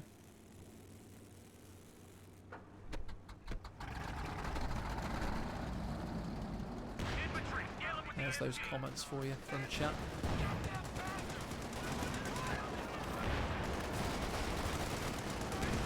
First Grenadiers pushing forward. Big blob in the middle. Yes, it is. And 76 is also going forward against the new Panzer IV. M20 is going to get taken out here. Oh, he smoked, but it was too late. Far too late. We're close to those Rakettenwerfers. Big F's in chat, please, for the fallen one. Yeah, one of the original triage of vehicles grenade on the MG34. Thanks to the spacing, doesn't kill the squad.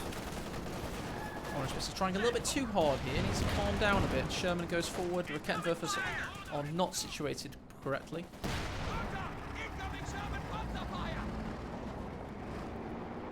Now he's got fuel for another Sherman, but he's having to spend all of his resources reinforcing right now.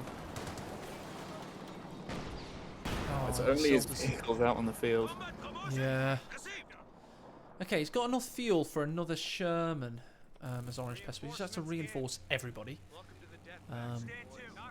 So yeah, I'm feeling like he should probably sacrifice a squad there and just keep pushing. He's got to just keep doing exactly what he's doing, Vector. The way USF are meant to be played is, unless you're going to go for some crazy pack howitzer build or something that actually works in the late game with indirect fire, you've just got to keep being balls to the wall. You can't afford to let up. It's a faction that very much encourages aggression.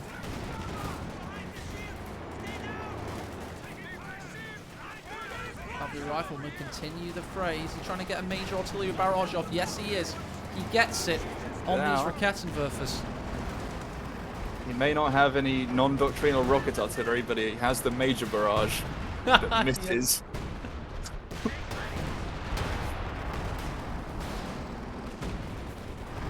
At this point, it's just an 80 munitions area denial. Doing the job though, because he's also been able to get a rear echelon tank trap down, which is helpful. And the 50 cal up, which will also help. Meanwhile, Rifleman Vet 3 against Vanilla folks ready is going to keep them at bay.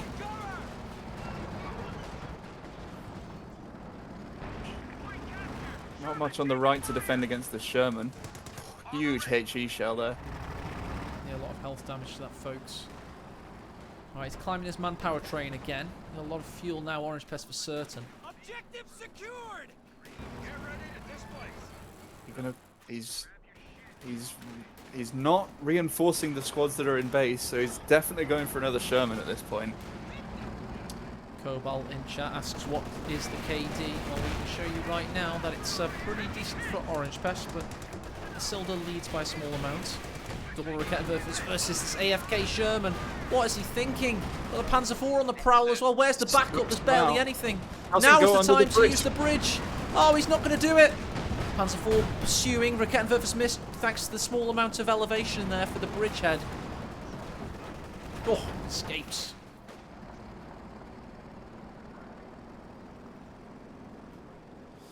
Let's drink a quick shot of whiskey just to keep my casting powers to an acceptable extent. Second Panzer IV now in the build. This would have been the third had he not lost it in that fantastic engagement. And instead, now we've got 3 Shermans to deal with these 2 Panzer IVs. Disclaimer, it is my first and only drink of the day, so just in case you think I'm here and it's a sad, sad, pitiful existence, you are right, but it's not because I'm an alcoholic. That's just one factor. If it would make you feel better, I'll go get a drink myself. Anyway, double folks ready, a Vet 5 push in, Sherman backs away, Rakettenwerfer tracks him. Sherman watches on as his brethren become stricken. We do have a push in in the east, however. Stern Pioneers stop repairing. What is this Sherman thinking? We've got a Shrek up on the Stern Pioneers. Oh, and a fatality in the mid. He also pushed in against 2 Rakettenwerfers there. Will the Vet 3 Shermans, sorry, Riflemen survive here? They've got to run past an MG34. It's heavily unlikely. Grenade comes to help. And helps in the nick of time. What an escape! That was Rambo-esque. And MG34 goes down. But then, losing the Sherman for what? Oh, don't take it. There we go, thank God for that. He's not made any advance here. He's just lost the Sherman for nothing. And now the double Rakettenwerfers. Was it a 76mm Sherman at least? It was. Oh, It was a 70. No, that's. No, he kept the bad Sherman. Ah. He lost a good Yes, Sherman. I indeed meant. Thank you for helping me there. I meant the bad Sherman. Indeed, it's not 70. It's 75mm. Indeed. 75, yeah. He kept the 75. Why would I want the good one to die? Thank you for correcting me in a subtle way and not making me sound like an idiot, because I did do that myself. Well done, mate. Well done. AE. This is a good Sherman. This is a bad Those Sherman. are small. The ones out there are far away. I don't get it. Indeed. Father Ted references for all 10 of you in chat. You got it. That's good. Yes, Here comes the Asiatic hordes of Orange Pest, ambling forwards into the fodder. And they are the fodder. They're going into the Hellfire. The first falls, but the 2 remain. What is this play? He's getting tired. Surely. Wandering his rifleman straight in front of that Panzer IV. Does get a victory point in the north. Riflemen continue their voyage into death. Oh, he doesn't. Orange Pest doesn't see them get a double volley on the 76. Third shot comes in. He's 1 shot away from death. Oh, this Panzer IV's got him in his sights. He's out of control. No out of control shots in tawny mode. And a ram! Just to take the ram. Oh, and this Sherman's... oh, he's very dead. Out in the pool of sharks right now. Yeah. This is not a good territory. Only fans would ban this. Oh, there we go. A medium tank was just lost. It's a nice way to end the game. Let's make it look a little bit better for the show.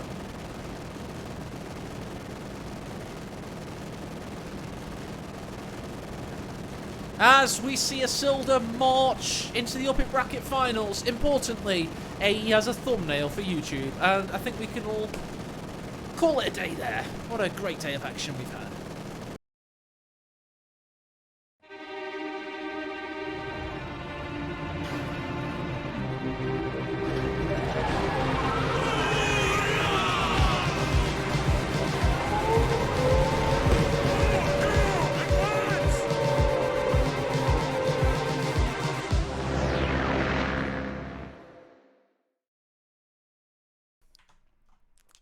What a good series that was. Well played by Orange Pest. He did lose 3-0, but we all know how much he gave of himself in that 3-0 loss.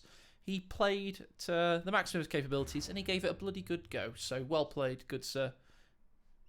Played absolutely out of his skin there, especially in that last game. The unseen strategy. Going for the triple light vehicles in the early game into Sherman spam in the late game, but a couple of poorly executed pushes and then not having the wherewithal to, keep his squads alive in the late game. I think that was just the last nail in the coffin for Orange Pest in that series. Yeah, seemingly. He played his absolute best though, and I think the best game he did was that game 3. I'm gonna say. I think that he just absolutely just pulled out so many great light vehicle plays in that one, and it really showed just how good Isildur is, that he still managed to win, and just how good Orange Pest psychology has become, that he was able to find that within him, and he didn't give up too easily, and he's still in with a chance of even winning this tournament. He's going down to the lower bracket now. Let's go over to the and see what that looks like. But we've seen that he has the skill. It's just I think it's just surviving into that late game, and then surviving the late game. Well, to analyse it, I think his game 2, it would have been better if he'd built another Panzer IV. He could have won that. In his game 3, I think he rode the US pain train until it became his own pain. He should have back-teched to captain and obviously gone for maybe a pack howitzer or 2 or something like that. Maybe once he sees the double Panzer IV, maybe get an M1AT gun as well.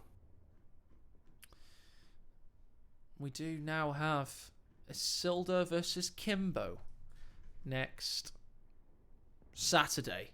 That's going to be pretty hype. I'm going to look forward to casting the crap out of that.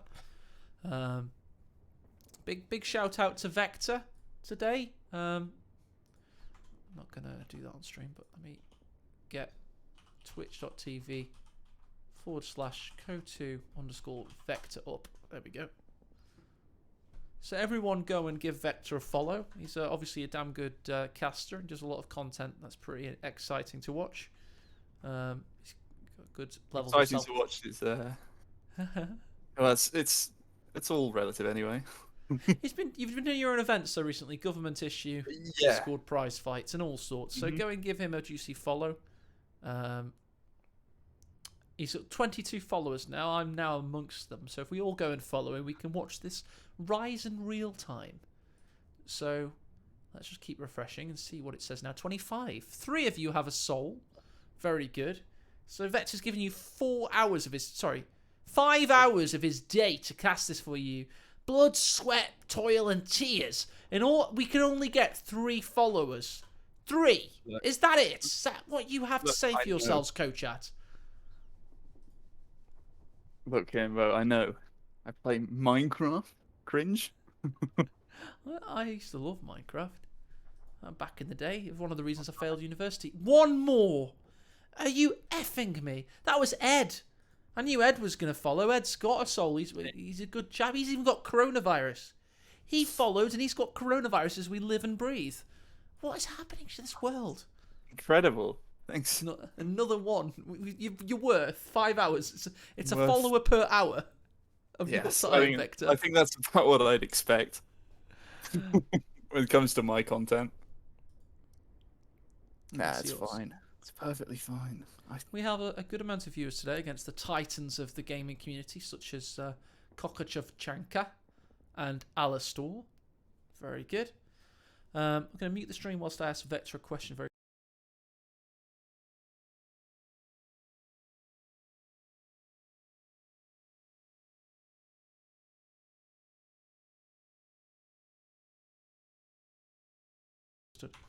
Our next content to create buffer for YouTube is I'm going to cast one single Noob Olympics game because I'm a glutton for punishment. And Vector's going to bid you adieu now. Thank you, Vector. Absolutely. I'll send you your kebab money in PayPal format ASAP. Just PM me your PayPal and I will remember to do it today. Awesome. Thank you very much for having me. No, it's been a pleasure, mate. Absolute pleasure. It's been really fun. It's But been fun to cast. it has. It's been really good fun. I think we gelled very well. I think Ed has to be on alert now that he can't die, otherwise he'll be very quickly replaced. Watch your job, mate. The only way in here is dead man's shoes. But no, absolutely. I hope you get better soon, Ed. Thanks for letting me cast, and I'll see you in a bit. See you later, Vector. Thanks a lot, mate. Appreciate it. Right, so that was Vector. He's a lovely bloke, as you can clearly hear. Good levels of self-deprecating humour. That's very, very appreciated on the AE show. Sorry, did I say AE show? I meant this tournament. What an egotist I truly am. Right then, let's have a change of pace, shall we? Let's just investigate who these players are. The lowest ranked game on Auto Match. I want to see if it's a fair battle. Looks pretty fair to me. Let's check out this other guy. That was Von Christoph. I want to see Vanti next.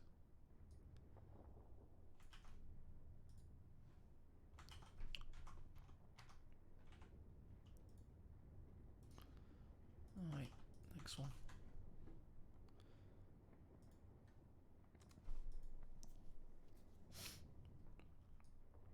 So we could be going over to the Noob Olympics. If you're not a subscriber, please consider subscribing. These kebabs and beers don't come cheap, so we have to keep them well funded.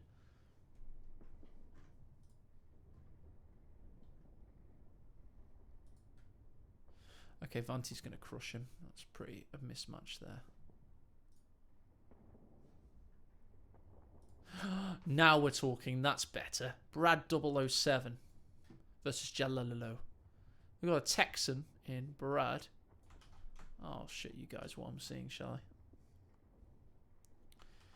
Texan in Brad versus the possibility of Jalalalo. That's what I'm talking about. Let me go over to my... I've got a different one. Hang on. That's better. Let me get Brad and Jalalalo up. Just need to do... I like to do my research to make sure it's a Noob Olympics worth casting. I want fair games. Okay, Brad has played a lot of games but lost a lot of times. That's what we like to see. That's perfect. That implies his strategies aren't very good and have comedic qualities. We have Jalalalo from Spain.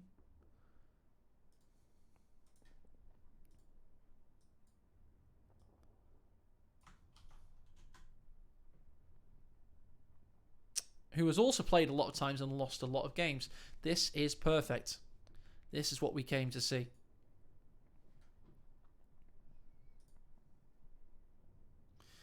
I don't think so, Marcel, is it? I mean, if it is, I should be casting that, shouldn't I? That would be better than what I was thinking of doing. I wouldn't think it's today, because Cian's had such a long break. I know it's supposed to be, but I doubt it.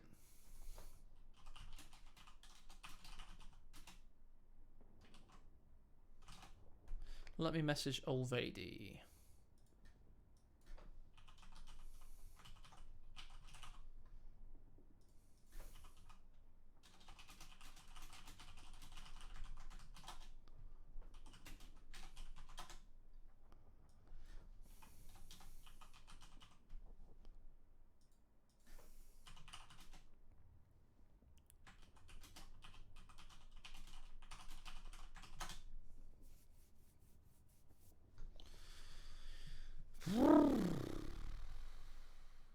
Oh, it doesn't happen today. Good. Low yellow game is where it's at.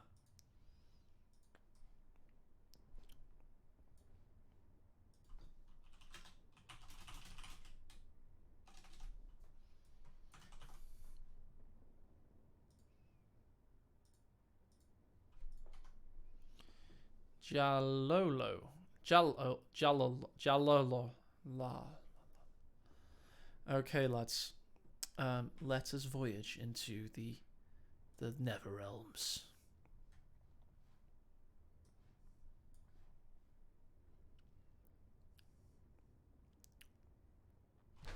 Okay, let me get ready. One, two, 1, 2, 3, 4.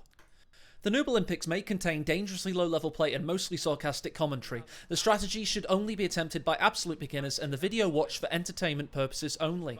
Links to educational guides and tournament play are available in the description. For any further information, please ask your doctor. This is how Company Heroes was meant to be played.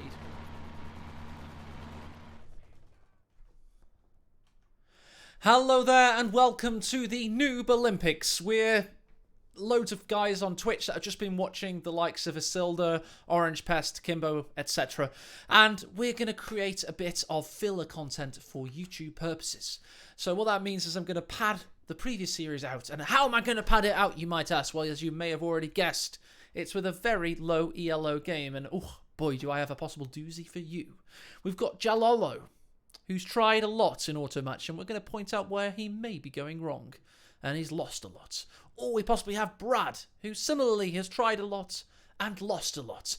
It's perfect. It's on Bacage. It's rough. It's ready. It's the action we are wanting to see, quite frankly. Let's bring up casting overlay. Make sure chat is active and engaged. Yes, we can see chat. Yes, we can see everything we want and expect to see. This is going to be hot.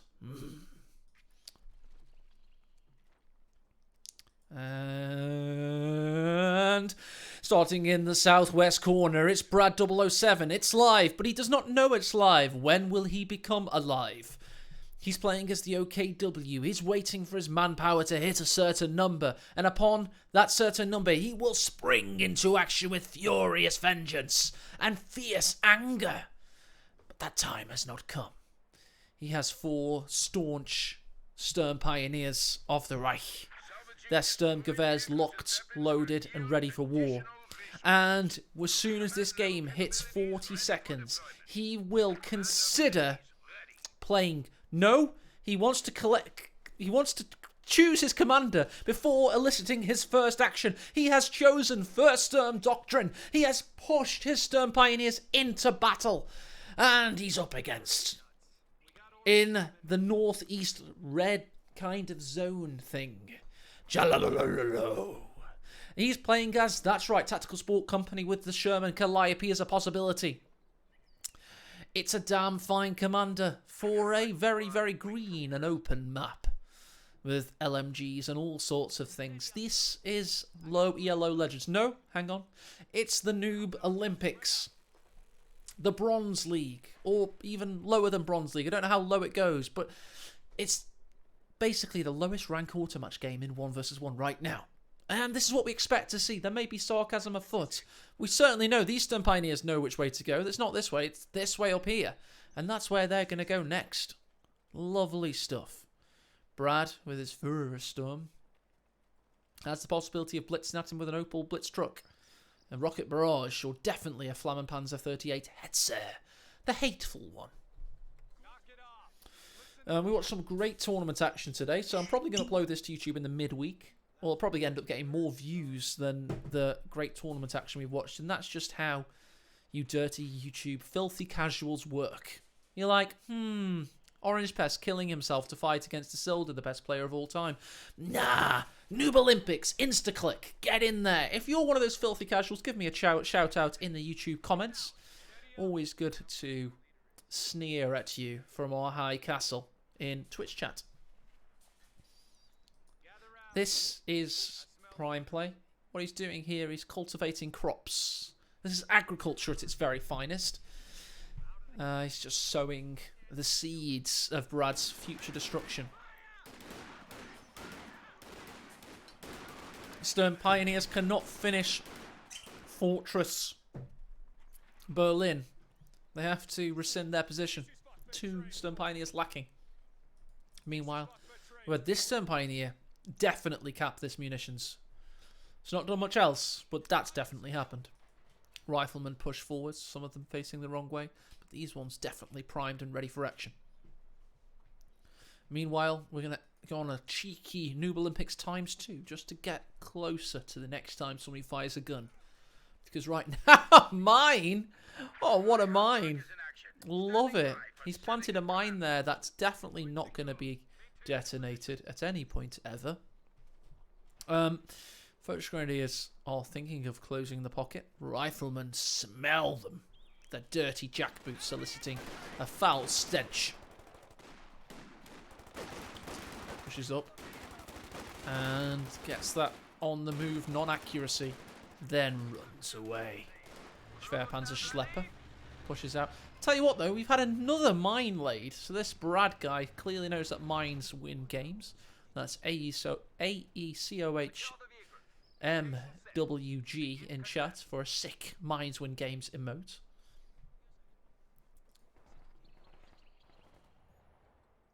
Stone Pioneers fire upon a non-upgraded fighting position. The upgrade now begins, and the time is of the essence. He has roughly 30 seconds to finish the job. He has gotten 2% health down before his time is over and he's forced back to base.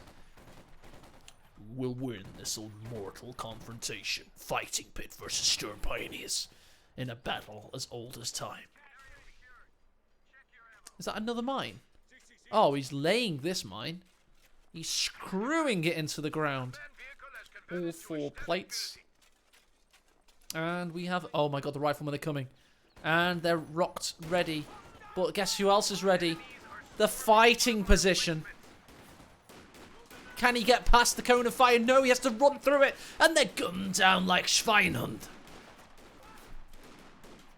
That's pig dog. Very good German insult there.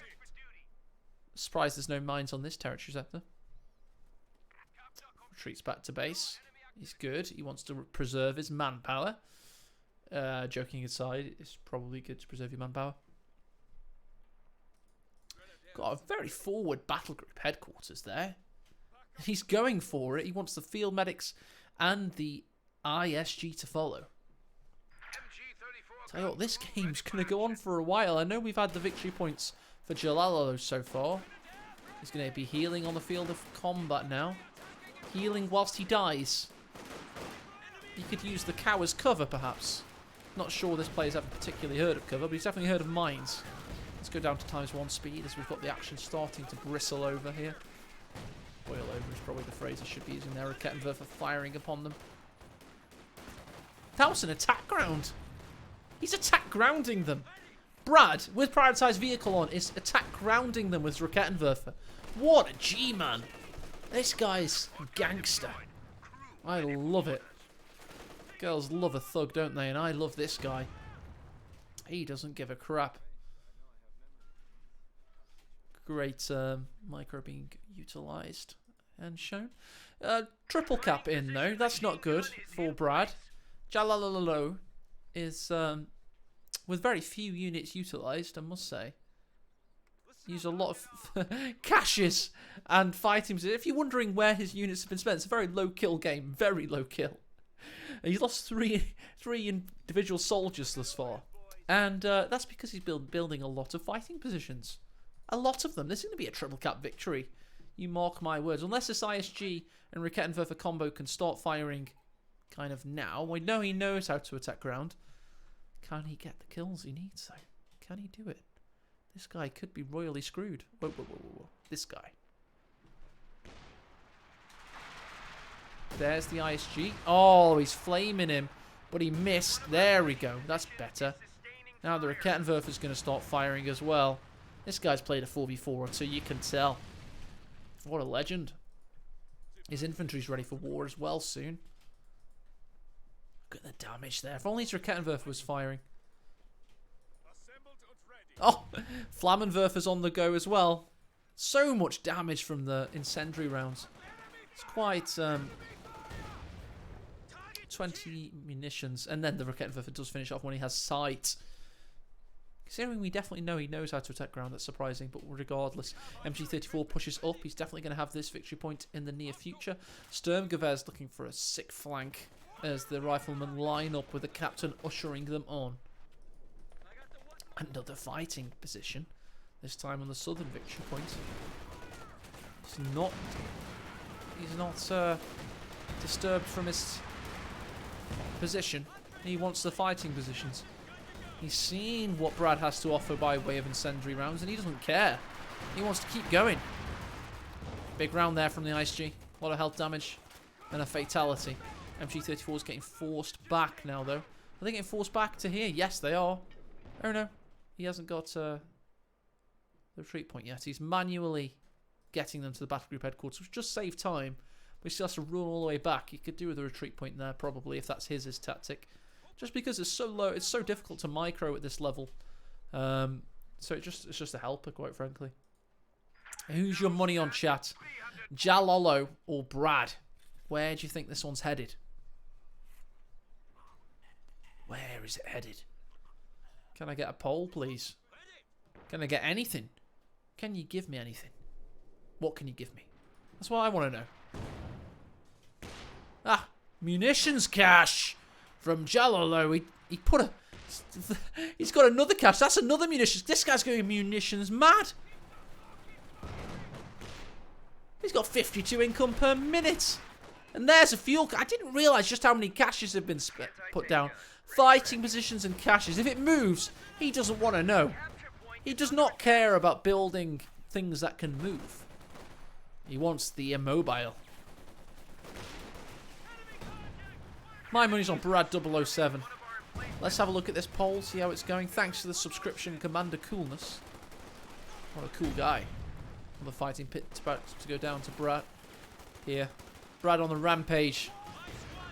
He thinks there's a grenade coming. And there is. And he runs into it! What a madman! He ran into the grenade! Not away from it. Brad is a legend. A lot of people are voting in chat. I won't need more votes, though. Sturm Pioneers push forward. One with the Shrek, one with a flamethrower. In a low ELO tactic as old as time itself. ISG with yet another barrage there.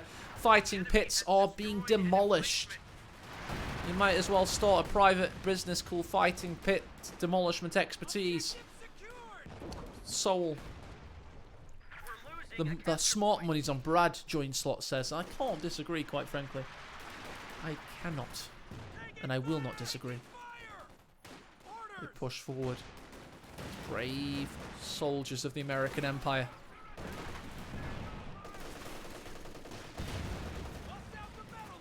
Cheeky nade. This is going to be a big... Oh, no, it wasn't. It was off the target. So VPs are in Jalalolo's favour. His strategy has turned out to be a foolish one. Fighting pits and caches do not win games.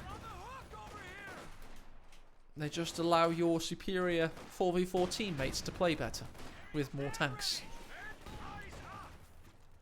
We don't know what he's going for with this munitions. Is he going for some mega strafes? I don't know. I know he went for a fuel cache here and he's still got his munitions cache in the north. Well, no wonder he's lost 3 out of 4 auto-match games at this rate. What a manpower float by Brad. This guy is ready for any eventuality. Look at the resource float by the man. It's all up. Invest in Brad. The stock market share price of Brad is through the roof, quite frankly. Final check. That includes the Panzer Shrek. Fuel cache left vulnerable to the mighty Panzer Shrek. And the Sturmgewehr's doing a good amount of damage as well. Major hurdles forward, wanting to help out. He's not going to. Could see a cheeky nade over the bushes here. That would be good. Throw over the bush, mate. Go on, go on. Oh, he doesn't know he can, so he won't. And that gives Brad the time to retreat away. We're seeing major artillery on where he isn't anymore. A bit delayed there from Jalalolo. A lot of his units are poor health at the moment. He's not distributing medical supplies with his ambulance either. How miserly. There we go, Jalalo. He's suddenly become charitable. A little bit late than never, I suppose. None of these epic shoe mine positionings have detonated yet. Maybe finally we'll have the detonation we so sorely desire. If you're a low yellow player and you want to know how to use mines, put them in the pathway of your enemy. Top tip there from AE. You can't say that I'm not helping out. Robbitron is hyped for light vehicles and he's getting delivered in spades as the Schwerpanzerschlepper light vehicle adorns a piece of wood, discards the piece of wood, runs over a hay bale, drives past a tractor and pushes itself further onwards to victory. Behind a house it goes, past a bush, it knows no bounds, destroying the harvest supplies of its enemy, no missing them, going through them, past a Christmas tree.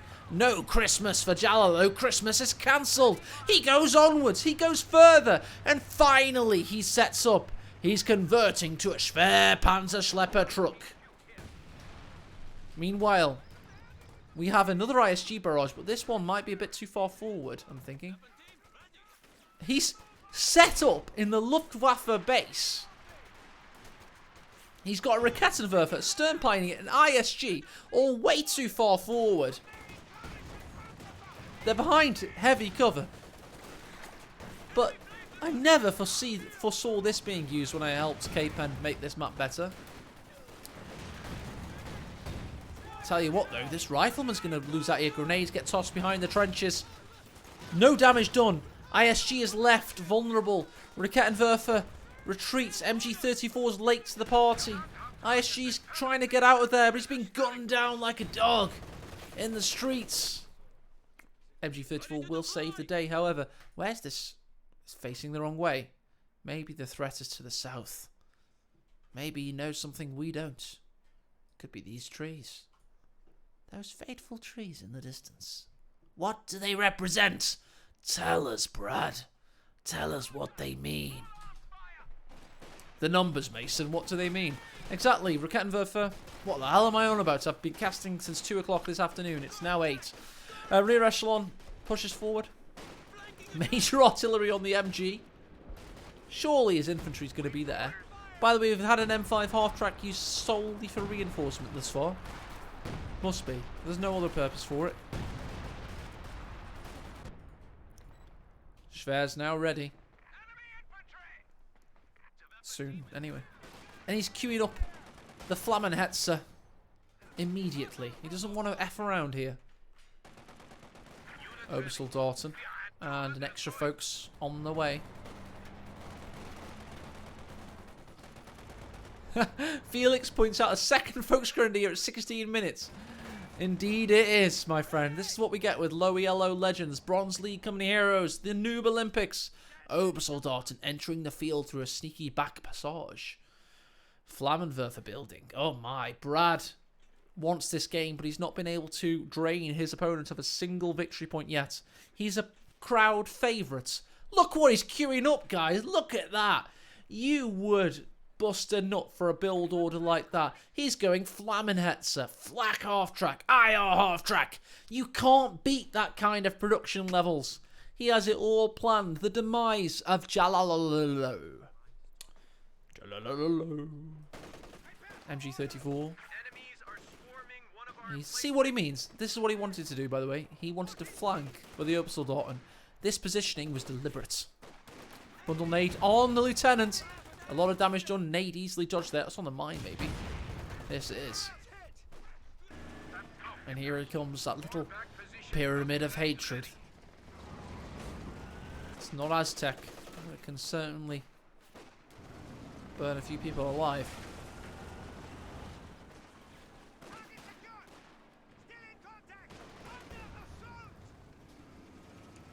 Now, next on the production builder, we have the Flak half-track, new this spring. Raketenwerfer pushes forward for... Oh no, he wants that cash, doesn't he? He remembers that cash exists and he wants it. M1's going to defend the cash with his very life. Meanwhile in the east, Obersoldaten. Watch on. Got the fighting position destroyed. Bundle laid in. And he retreats past it. Flaming Hetzer gets a quick squad wipe there. 4 kills immediately. Captain low on health. Will the Hetzer push forward? Meanwhile, Rifleman in the house. I'm not talking about Party Town. We have the option, by the way. You can finally get a second victory point here. What a comeback this could be for Brad from America versus Jello of Spain. Send your orders. M4A3 Sherman. Building. Standing by. Crushes the bulldozer Sherman. Possibly forebodingly there. And here comes the flak off track straight into the base sector there. Not being utilised. Doesn't even need it. Just wants to concentrate on hetzing. Why F around when you can hetz? Oh no. Oh no. He's burning them to a crisp.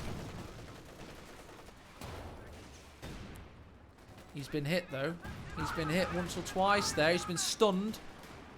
That's that M1AT gun. He's past the envelope. Sherman's not past it though. Sherman can move. Sherman tracks him with that 75mm cannon.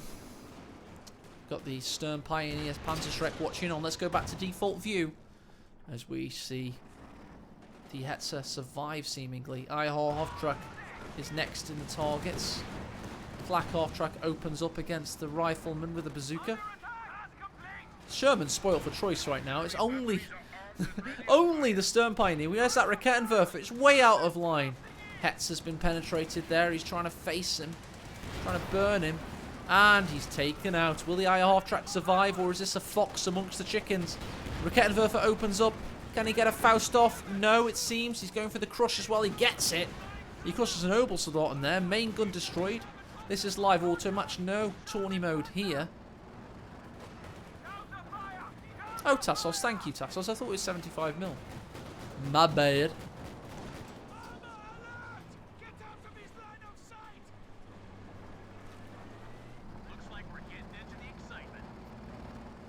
Going to escape to the north. Its main gun destroyed, critical. But we have the 50 cal. So the MG34 is not going to do anything. The rifle to 50 cal. My brain is turning to mush. Major's going in. He wanted to get the artillery strike off and he can't do it, but Brad's not noticed him quite yet. It was good micro Robitron. He's survived for now. Major artillery brings down the artillery on the IR truck. And the ISG. Oh, takes out the ISG. It was worth it. Flak half track pushes forward. Sherman's machine guns are still firing. Brad's coming in for him. There's that shark-faced M5. That's done literally nothing. 100 points remain. Why has he not capped this victory point yet? Brad, what are you thinking, son? Here comes the rocket barrage. It's going to be a good one. Oh no, there goes the M1. It's going to be destroyed as well. There it goes. Causes a rift in the space-time continuum. He occupies the house with Stern Pioneers and an MG34. Not entirely sure why, but he's doing it. He certainly is. We have a Faust possibly coming in on that useless M5. Jalalalo's time may be nigh. Could be the epic comeback victory, or will Brad bleed out on victory points before he realises? We've got a Panther building. That Sherman's definitely going to die very soon. He's not jumping out of the Sherman to repair it either. He's repairing it at the rear echelons. Jalalo, read the manual, my friend. Read the effing manual. Maybe he bought the digital version of this game instead of the boxed version. Maybe he doesn't have a manual. Oh no. He's neutralised a victory point. The bleed is slowed on 85. But this game could go on for a very long time.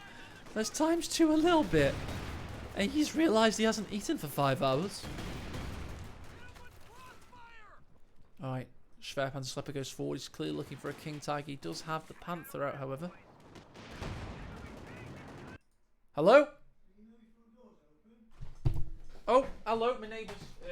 No, sorry, I must have shut it and it must have stayed open there. No, it's alright. Thank you very much, Alex.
my old next door neighbour pointing out that my front door has been open for the last 2 hours.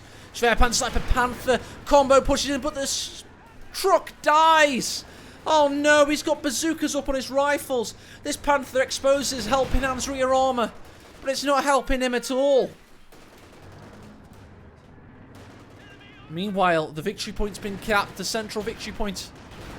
Bazookas rally upon Brad. He's occupied this house in the north. I don't know why.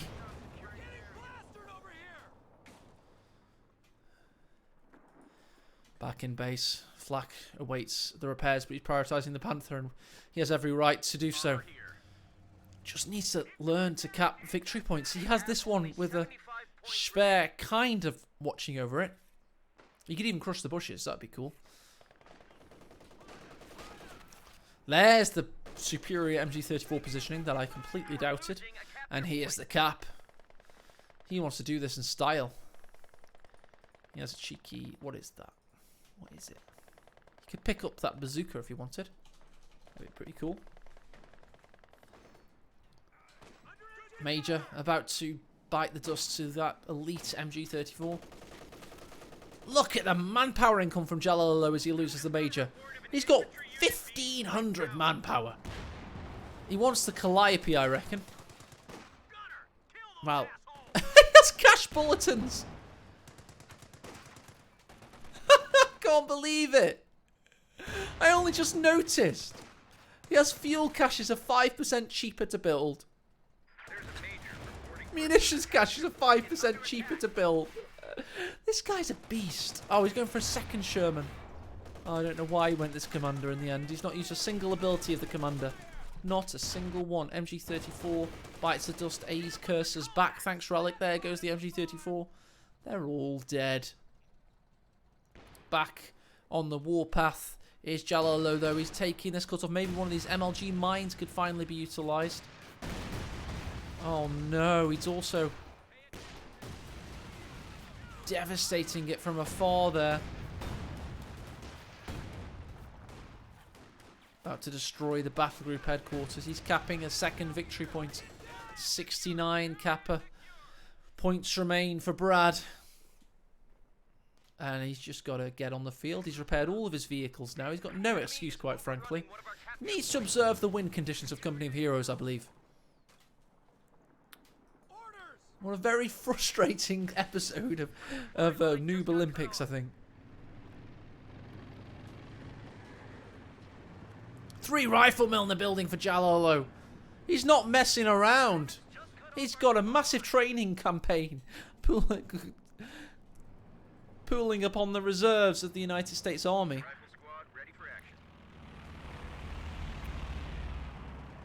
A bit of reconnaissance, why not? Stuka reconnaissance run utilised by the infrared half-track.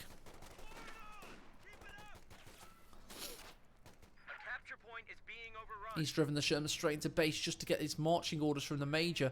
The newly rebuilt Major, by the way. You don't want to mess around without having a Major. You want to get your Major on the field. And then 3 vanilla riflemen. Sherman, meh. Meanwhile, however, Brad is capping all 3 victory points as we live and breathe. He's also getting a Kugelfog. Yes, get in. What a Chad is Brad. You can tell he's from Texas. He's literally from Texas, by the way. He's got his iron half track operating. There's Kubel on the way. Rifle squad ready for action. Felix, no. The AI makes understandable decisions.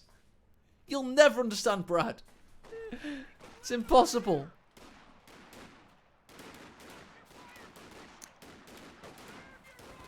Thank you, Tassos. If I listened to every time I get corrected, I'd be wrong about everything. I have to just... It's funny though, people are much sooner to correct me than to tell me that I was right in the first place, so thank you very much, Tassos. It means a lot. Rifleman about to die to the pintle mounts. There they go. He's dying on the line here. A 1 victory point. Where is Sherman's and all this? Come on, Jalalalo. Flak half track evaporates these riflemen, eviscerates them, vaporizes them. to fine particles. Pintle mount on retreat. Can't do the job.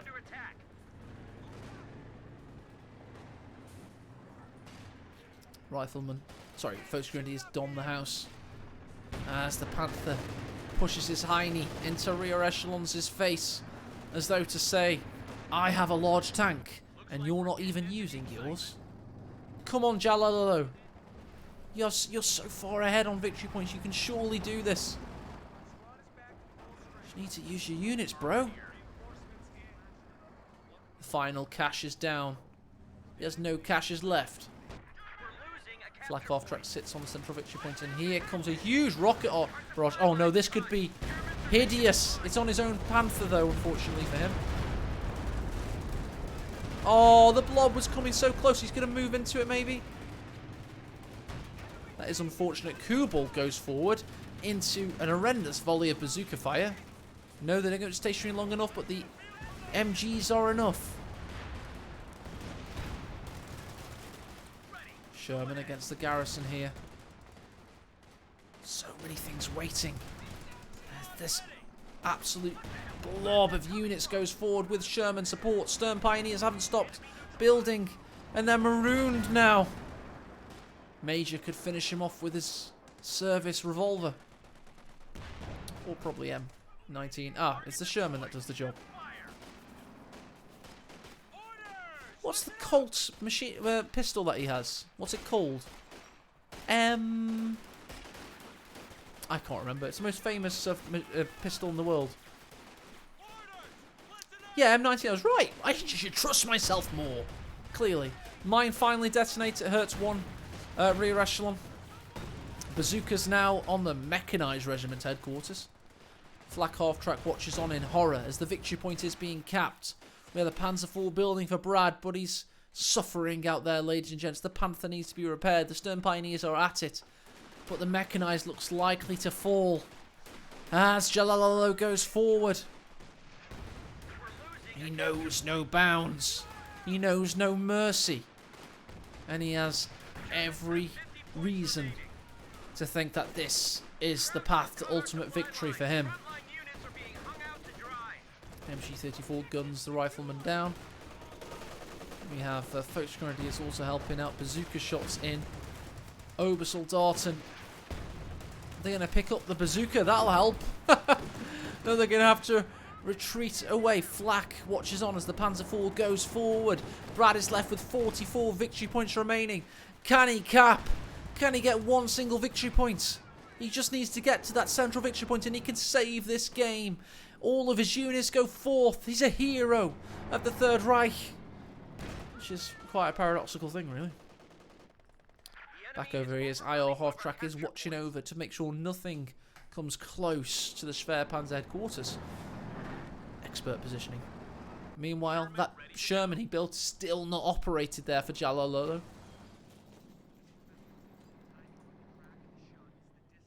And he's doing it, Tassos. He's on that central victory point. Just like Your Honour. I'm trying to stay more politically correct. It's just not working for me. It just means I filter and go quiet in the middle. Just on a fat chick at a nightclub. Damn it. It came out anyway. Guys, I'm not built for this age. Can't I cast back in the 1970s? It'd be much easier to be funny. Sherman's still not on operation, but this M1AT gun's going to go past him. Oh, what a volley from the bazookas. Panzer IV made itself an easy target there. Panther watches on. Will the Panzer IV survive? Well, the Panther's now the target of choice. He's got a triple cap, Brad has. Get in there, Braddy boy. Bazookas go very close. They certainly got to penetrate from there. Meanwhile, MG34s of the Obersoldat watch on. This Ober's picked up a bazooka and he finishes off the rifles there. They're the reports you're hearing. And he's repairing the mechanized, the vital mechanized truck on the field of combat. All of these tanks are going to be getting repaired by the automatrons. And he's going to keep a triple cap at this rate. Has it all been a ploy from Brad? Has he place Jalalo into a trap. It's very possible. Without a single use of cover once in this game, he seems likely to reign victorious unless Jalalo can mount an almighty comeback. Let's go to times 8 speed for a moment as we wait for the armies to be back. And here they come. Those boys in red are ready. Let's go to times 4 momentarily. They're ready, but what for? Has he finally used his reserve Sherman? Yes, he's used his reserve Sherman. He's replaced it with reserve M1AT guns in base. He now has a surprise Sherman all of a sudden. Here comes the rocket artillery. That's one dead Captano. What? He survived that? Yes, he did. What a crap ability. 200 munitions for that. That is one of the worst abilities in the game. Definitely. If low ELO Bronze League Noob Olympic Legend can dodge it, it's got to be bad. 3 Shermans is the order. Please don't be randomly over. No, it was server lag. Good. Put so much hard-earned effort into this game.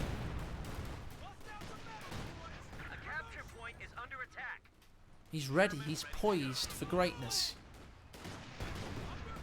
Grenade from the Obers as they retreat away. Stern Pioneers watch on in horror as the United States blob rebuilds itself piece by piece. Meanwhile, he's ready with a flak and the Folks Grenadiers to counterattack should he need it. Surely these Shermans are ready for war once more. If only he can learn to drag select them. Riflemen about to die there to the flames. Yes, they are. And here come the Shermans. The Panzerfall backs its ass into them. Piece by piece, the Panther also in combat. There's a Rakettenwerfer waiting. He needs both M1s in operation. He gets it. It was an amazing ploy by Jalalo. If he only used his 3rd Sherman, he could polish up here. It's a rear armour confrontation. No, the Panther, backing his way into battle, has now found his frontal armour facing. What a move by Brad. Fantastic stuff. Panther backs away, crushes the bush. No opens up the flak half-track into combat. Rakettenwerfer finally finds a shot. M1's pursuing the Panther. Can he get a cap off? No, he has to retreat his rifles in the meantime. Panther hits the Sherman from afar. Can he pull his reserve into play? No, he focuses on the garrison here. Possibly a bad ploy by Jalalo there. Will it be bad if this Folks Grenadier dies, or will it survive? Panther with a far-ranging shot. Folks Grenadiers survive for now. Come on, Jalalo. You can do this. You can make a true game of this. We believe in you. We're urging you. Oh, will the cold steel hand of Brad's OKW reign victorious from a 36 victory point comeback position? Can it happen?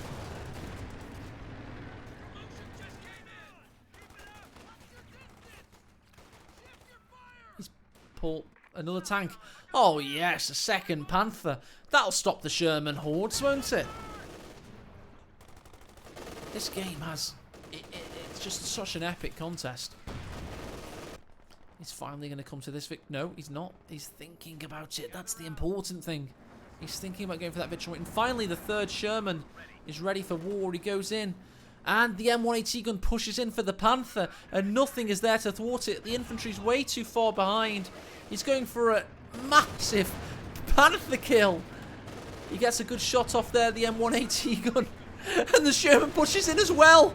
He's got the rear armour showing. Every shot is penetrating. Main gun destroyed. Limp-dick cannon initiated.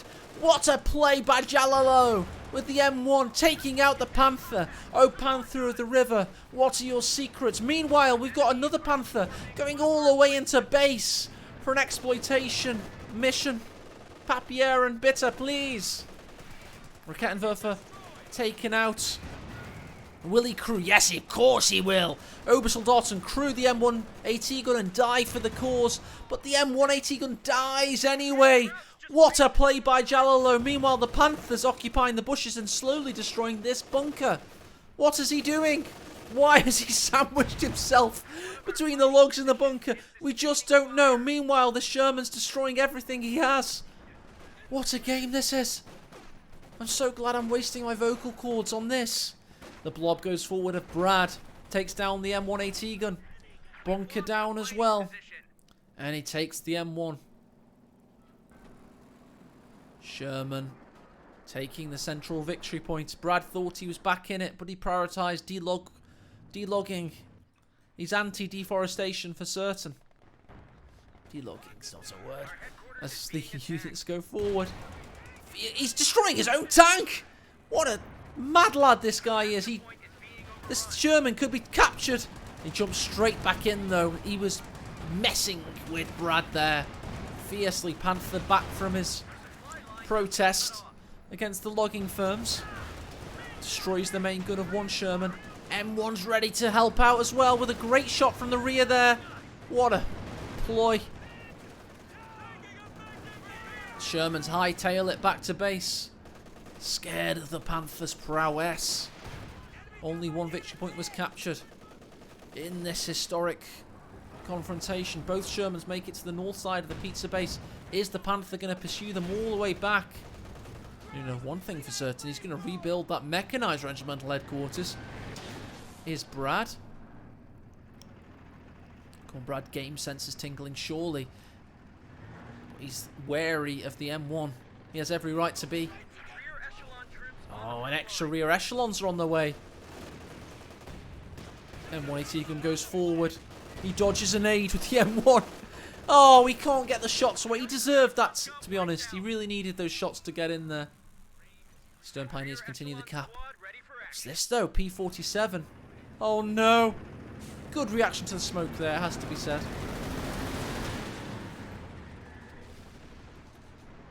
And he's destroyed. Lands on the Relic logo. Best game there's ever been on Bocage, to be honest. This really is the best Bocage game of all time. Because most players have it vetoed. Oh, yes. 68.5 tons of Panzer action.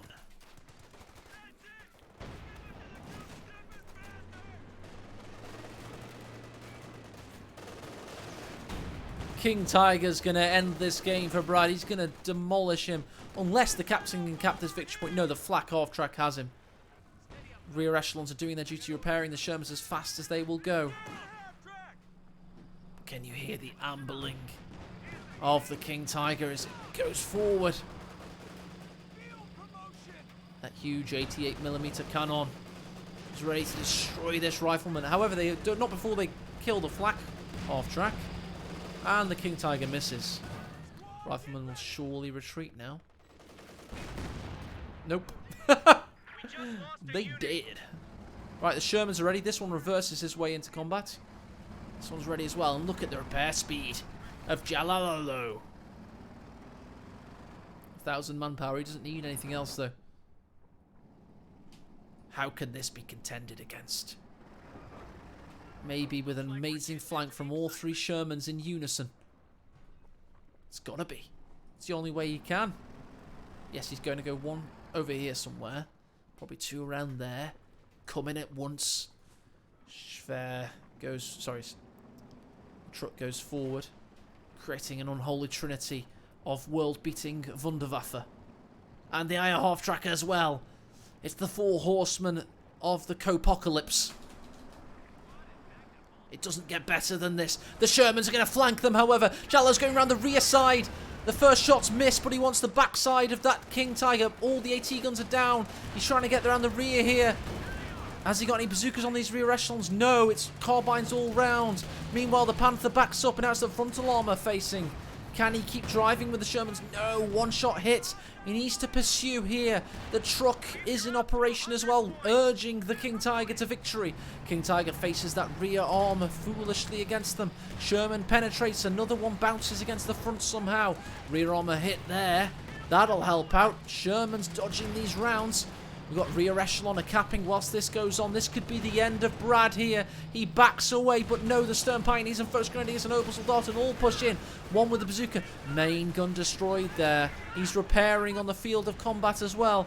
And here comes a fateful rocket barrage. This could be a good one. This could be very good. No, it's on his own First Grenadiers. Stalin watches on and urges him into combat. Second major dies here. Vet 3 major this time. He's capped the central victory point, and the bleed is back on Brad for the first time in a long time. What an amazing Sherman push that was. 3 new riflemen join the fray as well for Jalalalo, so he's looking to rebuild that spine. Meanwhile, Obersoldat and Folks Grenadiers cap the north in unison. Has the damage been done to the victory points? Panther pushes forward. King Tiger's awaiting repairs, but they're not forthcoming because that Stern Pioneer died. Oh dear, he's out of combat. Rifles emerge. They're urged to victory, urged into combat. Panthers on the prowl, getting some great penetrative shots there on the Sherman. They reply in kind. Main gun destroyed, however, for the 3rd time in a row. Meanwhile, Captain in combat versus Obers. We know who wins that one. And it certainly isn't Jalalo here, as the Sherman's certainly on fire and very effed up there. Got 2 M1AT guns to follow the riflemen when they're finished. Oh no. Panther having a great time of it. King Tiger is still in need of repairs, but he doesn't need the King Tiger anymore. Panther, rear armor hit on the Sherman. How is it still alive? He's going to go forward to this victory point, and he's going to realise just how perilous his position now is, with the Schwer watching over, once over the line. The Schwer whirs into action after watching over this tree over here. There he is. Boom, boom, boom. He wants you off his victory point. He doesn't want to spend the night forever with you. He's not a Venga boy at all. AT gun ready. AT guns are ready. Sherman's going to be ready very soon as well. All 3 rifles ready. They have grenades, don't forget. He has a good amount of munition. I don't know what I'm saying. IR half-tracks watching over in case anyone wants to enter the base sector. Not a bad idea. Panther on the prowl still. He's got 9 infantry kills, a vehicle destroying, a building destroyed. That was that bunker, don't forget. He's bunkerless in the east thanks to that Panther. Squad disappears there. He's setting up another truck. On the front lines is Brad, the mad lad. Rifleman decrewing this a machine gun. Panther doesn't want any of that. Retreats it. Okay, this is now Jalalo's time. He's actually been able to cap this victory point due to the inferior placement of the Schwer there. He's looking to cap this one. Pintle mount and coaxial machine gunner want none of that. And he's going to go north as well. This could be the end of Brad. Can Jalalo clutch victory from the brink of defeat? Good volley from the M1AT guns opening up against the Panther. Panther may have taken out the rifleman, but this could be the end. No! Brad caps the southern victory point in the nick of time there. Tell you what, this isn't a bad game in fairness. I know they're crap, but it's good, isn't it? It's a good game, to be fair. Even bad players can have good games. And finally, it is here. The end of the here. Das here. It is indeed the Sherman Calliope. It's a true nail biter. King Tiger's going to go forward despite not having been repaired. Stern Pioneers, they're locked in this headquarters building seemingly. Mechanized distraction. King Tiger goes forward. It's a proper nail biter. 17 victory points remain. A neutralized victory point in the center. He needs these M1s to take out the King Tiger. Can they do it? The IR half-track offers us a distraction. Sherman goes for the flank. Rear echelons trying to keep the victory point neutral for now. They can't do it. Obers are capping. Everything is capping. Does he have anything to offer here? Where's the Calliope barrage? The one to end the game, perhaps. Rear echelons die. IR half-track goes into combat and dies itself. King Tiger, the Königs is down. Here comes that Calliope. Surely, where's the barrage, Jalalalo? Where is it? M1 crew abandons the Sherman. And here come the Folks Grenadiers. He has capped the northern victory point to stem the tide of the bleed. Riflemen are coming for the flank. And finally, the Calliope opens up, but it's a little bit late. Perhaps. Riflemen come into combat. He crews the Sherman. He's got an operational main gun as well. What a masterstroke by Brad. Fantastic play by the Texan. He tracks the rifleman and machine guns him to his death. Now, There you go. It was this guy that finished the job.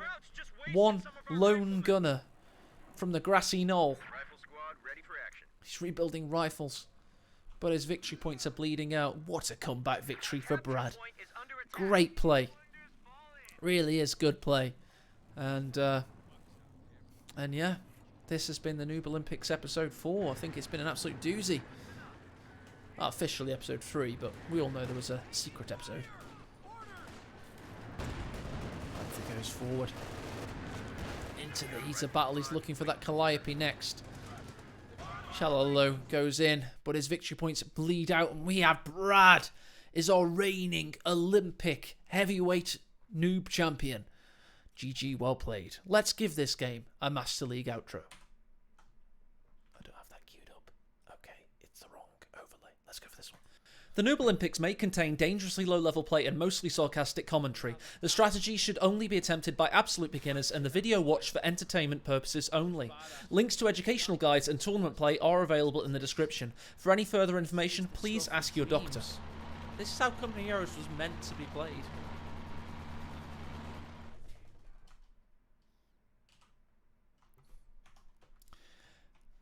To be honest, guys, let's not lie. That was a bloody good game. That wasn't bad, you know. They may be the technically worst players in Auto Match, but they had a good game. And a good game knows no language barriers. It doesn't matter where you're from. It doesn't matter how bad you are, how good you are. You can still have a good game in Company Heroes, as long as it's evenly pitted. So congrats to the Relic algorithms for doing their work. Let's go over to the stat screen in a moment. Just have a quick check on there. And yeah, that could have gone either way, but let's have a look at the stats, shall we? There we go. So, a hell of a lot of kills. Brad's best unit was the Panther. Jalalo's was the Sherman. Grath-wise, we had a lot of deaths. And army value points held. You can see Brad really did occupy most of the game after the 16th minute, in fairness to him, on the points held meter. But let's check out the units there. We did see a lot of death. Where's Rifleman in that? There it is. Rifle 10 built, 8 lost. Standard. Standard, really. It's good play. It's good play. Rear echelons. M180 guns lost, a lot of them. Sherman's all lost. Let's go over to Brad. See what he lost. A lot as well, to be fair. A lot as well.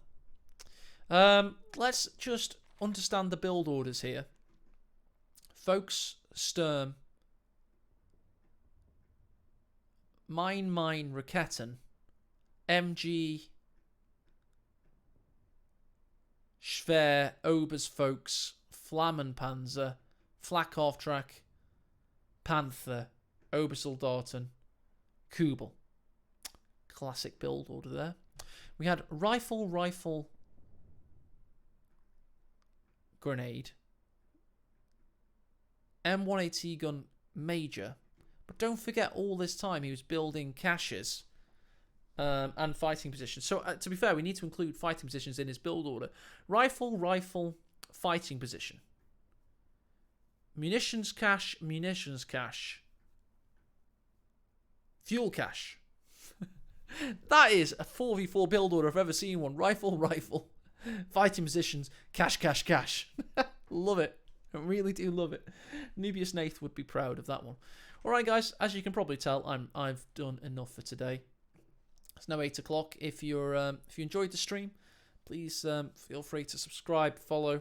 Even a cheeky dono would be much appreciated to pay for the much beer and kebabs. And yes, let us now go over and host one of our illustrious fellow streamers.